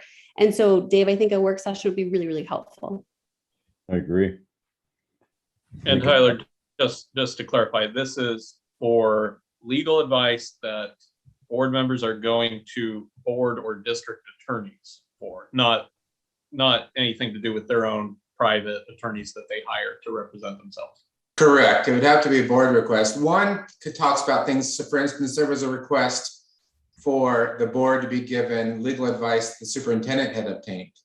So that's a request for information to a staff person that, for instance, could cost money or could be complied with or not complied with in the past. So those kind of things, both 1 and 2 have been an issue. And yes, Director Shannon, you're correct on that. For my 2 cents, it seems like your suggested approach of allowing the chair to approve requests for legal opinion would give us some added flexibility and still control things so that they don't run out of control. So I think that's a good suggestion. Do we want to put some suggested language together and then it could be just debated in a work session and rather than a full board meeting in the near future? Would this include my request for emails that have been sent to the board chair on behalf of the Newberg School District that I've not been able to receive yet because you were waiting for approval from Chair Brown? This is exactly, Director Peros, this is exactly the type of thing that would be covered by that, for requests for copies of things, searching for things, all of those things would cost money. And so the policy should cover all of those things, yes. It'll cost money and that will be decided by one person potentially. Is that correct? Is that the way you're leaning? Well, my suggestion is that there be some conversation on the pros and cons of doing it different ways, but that you have a sort of a veto power where the full board could vote if, say, the chair doesn't authorize something and a board member thinks it should be authorized. So really, Tyler, as far as the amending the language to make that happen would go, wouldn't it just be inserting must be approved by insert the board chair or a majority of the board? That could work if that's the direction, yeah.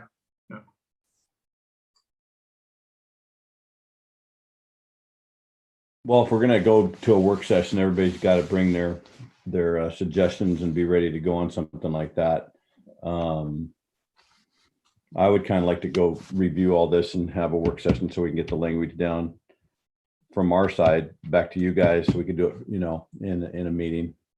So if Tyler, you and Lisa could, bring your suggestions to us from a legal standpoint, and then we could come at you guys with our suggestions from a board standpoint. Okay. So you guys will have to schedule that work session. We got a lot of stuff coming up here, so I don't think it has to be a terribly long meeting, but we could at least make a dent in it and get that started before our next board meeting.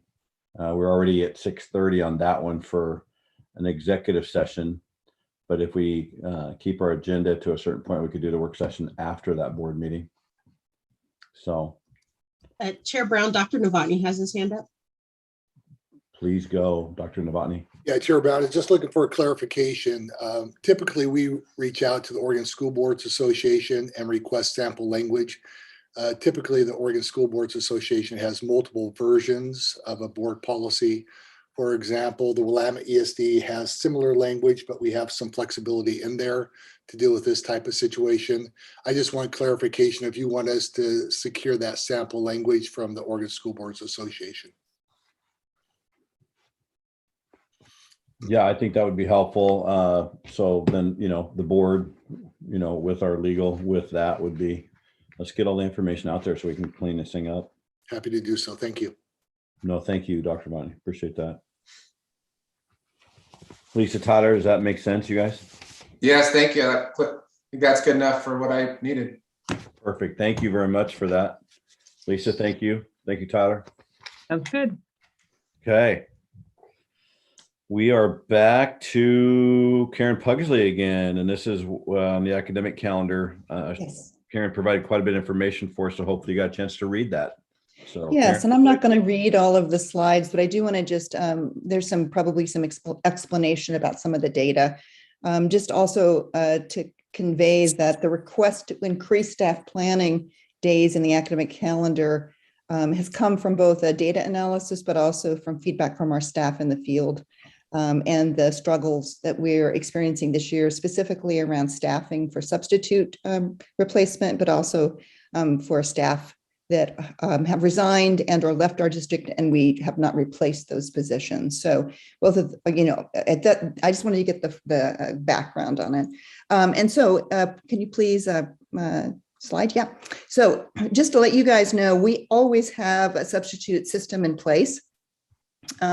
With the staffing of substitute shortages right now, and it's been actually happening from the beginning of the school year, we have a whole series of cascading effects. That means one thing affects another thing, affects another thing. So in terms of the shortages, I asked some good questions about historical patterns. The fill rate, which is basically the number of subs that pick up jobs for our district, historically has been above 90%.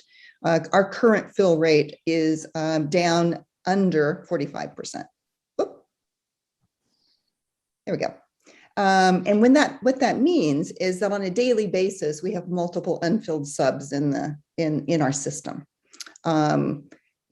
Looking further at the different categories, I will say that since the beginning of the year, we have had 534 unfilled licensed subs, vacancies, 180 clerical, and 810 classified. And you can see that when you put that together, what happens is you've got a system that's under a lot of stress and a lot of pressure. And that pressure can actually be kind of more than anything else to understand it. When a teacher doesn't show up for a class, or a classified staff member doesn't show up as an EA in a classroom for a student who needs a one-on-one or needs direct instruction, someone has to cover that, right? Those are really important things that we need to make sure kids are safe, and we need to make sure there's somebody in the classroom who can teach the class. Slide. When we really put together those numbers, and then we look at also for staff designated no sub required, many of us don't have sub requirements. Like no administrator has a sub that would be coming in. We don't even put it into the system. Many of our clerical staff don't have subs required, and overwhelmingly our classified staff do not have subs required. They just don't get it filled. If they're not there, no one shows up. And so when you put that together, really, this is where the cascading effect starts to really show that it really doubles for the unfilled license staff. That means for example, reading specialists. If a reading specialist doesn't show up, we don't get a sub for them. But that means that they can't deal with some of the small group instruction interventions that Dr. Mears and also Principal McAndrews were talking about. And so, not to belabor the point, I will tell you that the data is very clear that our system is under tremendous pressure right now. Slide. Yeah, there we go. Staff resignations. I think that you're all aware of the licensed staff resignations. We've had 10 so far this year, and now 6 administrators. What you probably don't know is that we have 28 licensed staff on restricted licenses. That's unusual. We very, very seldom grant restricted licenses. It's because we cannot find a replacement for that person, or we have opened up for it to be filled and no one has applied. And so when we do that, that means we have staff members who do not have the endorsement to teach in that area. We have to be very careful about how we do restricted licensure. And we also have 12 emergency sub licenses. That means student teachers are now emergency subs in our district. So that to say, the data really is to paint the picture of this system. We also have had, since January 3rd, 90 staff quarantined, which for COVID contact, which means that just increases the sub problem. And all the staffing issues as well. Go ahead and move forward. Thank you. So in terms of the direct impact, license prep time loss is really the number one impact that I'm going to share with you today, this evening, is that when someone doesn't show up for a substitute position, then other class teachers actually on their prep time go in and teach during that period. We have had a very high increase in that. And so what happens also is when we have a reduction in support staff, students lose that classroom support that we were talking about. What's been happening is we're deploying specialists and administrators daily to basically cover classrooms out in the field. District level folks, I mean, I don't know of any director that hasn't subbed in a class or subbed in one way or another in a building. And also building level admin. Building level administration, especially at the elementary level, are spending a tremendous amount of time subbing in classrooms and not taking care of some of the managerial responsibilities that they have. And in terms of clerical time and energy, reporting back from the field is some of our clerical folks who actually try to get subs into the building are spending up to half of their day trying to find subs to cover. So this is not unusual for Newberg. This is a national problem. It is definitely a state problem because our districts around us are experiencing very, very similar shortages. And when that happens, that just puts pressure on the licensed staff, clerical staff, and classified staff in the space. Go ahead and next slide. I want to share some good news because that's some hard news. I just need you to know that the good news is that we are a team, and it shows because we show up every day for each other. Every day we push into classrooms. Every day our TOSAs and our administrators and our specialists rearrange their whole day so that they could go in and make sure that the students get what they need for that day in that class. There's a lot of creative thinking going on right now. It's very entrepreneurial. We're trying to figure out exactly what are the systems that we can put in place to help the situation. Our staff continue to show up and to cover for each other at very high rates. I'm amazed by the number of preps that teachers are giving up in order for, and preps, that means they have a period that they can prepare for their classroom. I asked what's the top number in the district so far. We have one of our faculty members as of 2 weeks ago who had subbed over 20 times for several periods, right? So our district staff absolutely supporting in buildings, and our schools are still open. There have been emergency closures across the state. I'm very proud of our staff, and the good news is that we have been team players and we are showing up daily to make sure our students get what they need. And our schools are open. Go ahead and slide. Next slide. So what we're asking for is to add 2 additional staff planning days to the academic calendar. And we will reduce student contact days by 2. So it's basically a flip. At this point, we're proposing a day in April and a day in May for our staff to basically work together in their PLCs, but also work together in their buildings, even cross content, so that they can do the planning that they need to make sure the instruction in our schools is the best that we can possibly provide. And in terms of, just to give you some background, the state of Oregon has minimum requirements for instructional hours, and I made sure that I checked on all of those hours. These 2 days would not put us even close to not meeting the mandatory instructional time that we need to make sure that we are following the state mandates. So I'd be happy to answer any questions, but I wanted to make sure that I at least gave you some data to look at so we could focus some of those questions if necessary. I have a couple of questions. Yes. So I know that there were quite a few teachers and contracted subs that were let go because you guys didn't honor their exemptions. Mm-hmm. So, and I know that they would love to come back and work. And so why can't we hire back the teachers that were let go? I'd love to answer that question. I was not part of that conversation in terms of what next steps would be. I don't think anyone is opposed to looking at any option that we can see in front of us. However, we also have to follow state law, so we've got to figure that out. I don't even know really how many, but you know what? I could absolutely find more information about how many faculty members have either chosen or were basically made the decision not to come back because of the vaccination requirement. I was on some of those committee meetings in terms of going through the exceptions. It was very rare that we did not grant it, but I don't know the data. And I'd like to find out more information before I answer that. Yeah, because I do know that the surrounding school districts in Sherwood and McMinnville and all the other school districts were accepting these contracted subs, and the Newberg School District was not. And so I found that really interesting because I know some of the people personally. And also about what about letting parents in to help out as well? If you have a substitute, you can actually apply for a substitute license.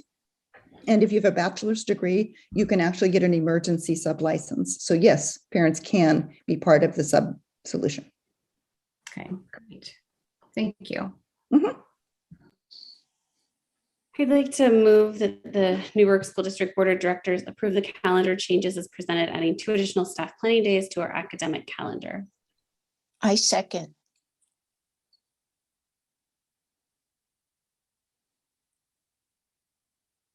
Dave, you're muted. Dave, you're muted. Thanks, you guys. My question, I appreciate the motions real quick. Just Karen, I think what on the substitute teachers thing, I know that's created, a problem.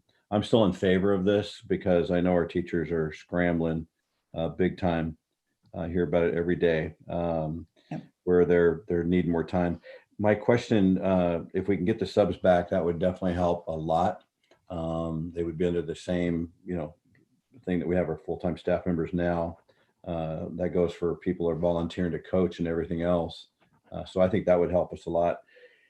Is it better to, like in May or April and May to do those dates, or would it be better, Karen, to do them maybe a little bit sooner? Because it seems like our staff's probably just pretty exhausted right now.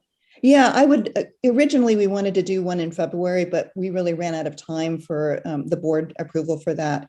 We chose not to do March because we have spring break. And so we don't want to waste time. We thought that's a respite for folks as opposed to just a day in March. We wanted to reduce the lost instructional time as much as possible, but also give our teachers some space and some time. No, that makes total sense there. Thank you for clarifying that. I will speak with Dr. Novotny and revisit the substitute thing. Maybe we can, that would be some relief to the staff. So thank you very much. I know we have a motion and a second. Do we have any other discussion? Karen, can you remind me, what's the last day of class this year? Oh gosh, I'd have to look at the calendar, but it's usually mid-June. Okay. I was just kind of struck by how late in May the second date is, and it's at the end of the year, and I'm just curious how much bang for our buck we're going to get with a prep day on May 20th. Yeah, we were looking at also making sure that our parents were not too inconvenienced by the schedule that we created, because again, there's childcare components to that. And what we tried to do was to put it on Fridays, right? In order for there to be a possible 3-day weekend for families, right? That is something that is happening anyway. What we did with the May component is we actually put it next to Memorial Day, which was on Monday, so that there could be extended time for families to have some vacation with one another. And so we were thinking about that as we made those dates. Okay, thank you. Wouldn't be inconvenient for them. I know that childcare is a huge issue in the community, especially with families with young children. Friday, June 17th is the last day of classes. That was close. Yeah, I thought 15, but thank you. Thank you. All right.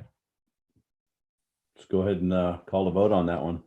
All those in favor of this calendar change, please raise your right hand. I see 6-0. Karen, thanks again for your long night. Appreciate it. Thank you so much. And the staff really appreciates that. And I'm sure that we'll get some more information about our substitute situation. Awesome. Thank you very much. All right. Nikki Fowler is up next with a couple in a row. The first one is approval of the contract to replace the football field turf out there. Nikki, are you ready? Yeah, and I also have, I believe Tim Burke is still online. I did tell him that he could go to bed, but I think I saw him still hanging out there. Anyway, I'm sure you have reviewed the history that is shown right here. I probably don't need to read it for you, but the bottom line is the turf field is at its lifespan. And we have been saving in the CET fund, the Construction Excise Tax Fund. Over the years, we've been building up that balance, knowing that this would be a big ticket item. And it's actually lower than what I was expecting. I was expecting it to be $1 million expense, and it has come in a fair amount under that at this point. But that being said, we need to get the supplies ordered, approve the contracts. They're ready to go as soon as they can at the end of the school year. So we are just requesting that you approve the contract or the proposal as presented. All right. Just real quick, if you drive by the field, it looks amazing, but if you walk out on the field and you know anything about that turf, it is definitely wore out. So this is that's just letting you know. I move that the Newberg School Board of Directors approve the proposal to replace the turf field as presented. I second it. I have a couple of questions for Nikki. Fire. So what's the timeline on this? Would it begin after school ends? And if so, does that impact who's the owner on the project since Tim is retiring? Well, it will start when we talked about it the other day. We really need it to be a July 1 thing. And so, but they will be on site. They'll be prepping as soon as the kids are gone in mid-June. So we'll be able to transfer that over.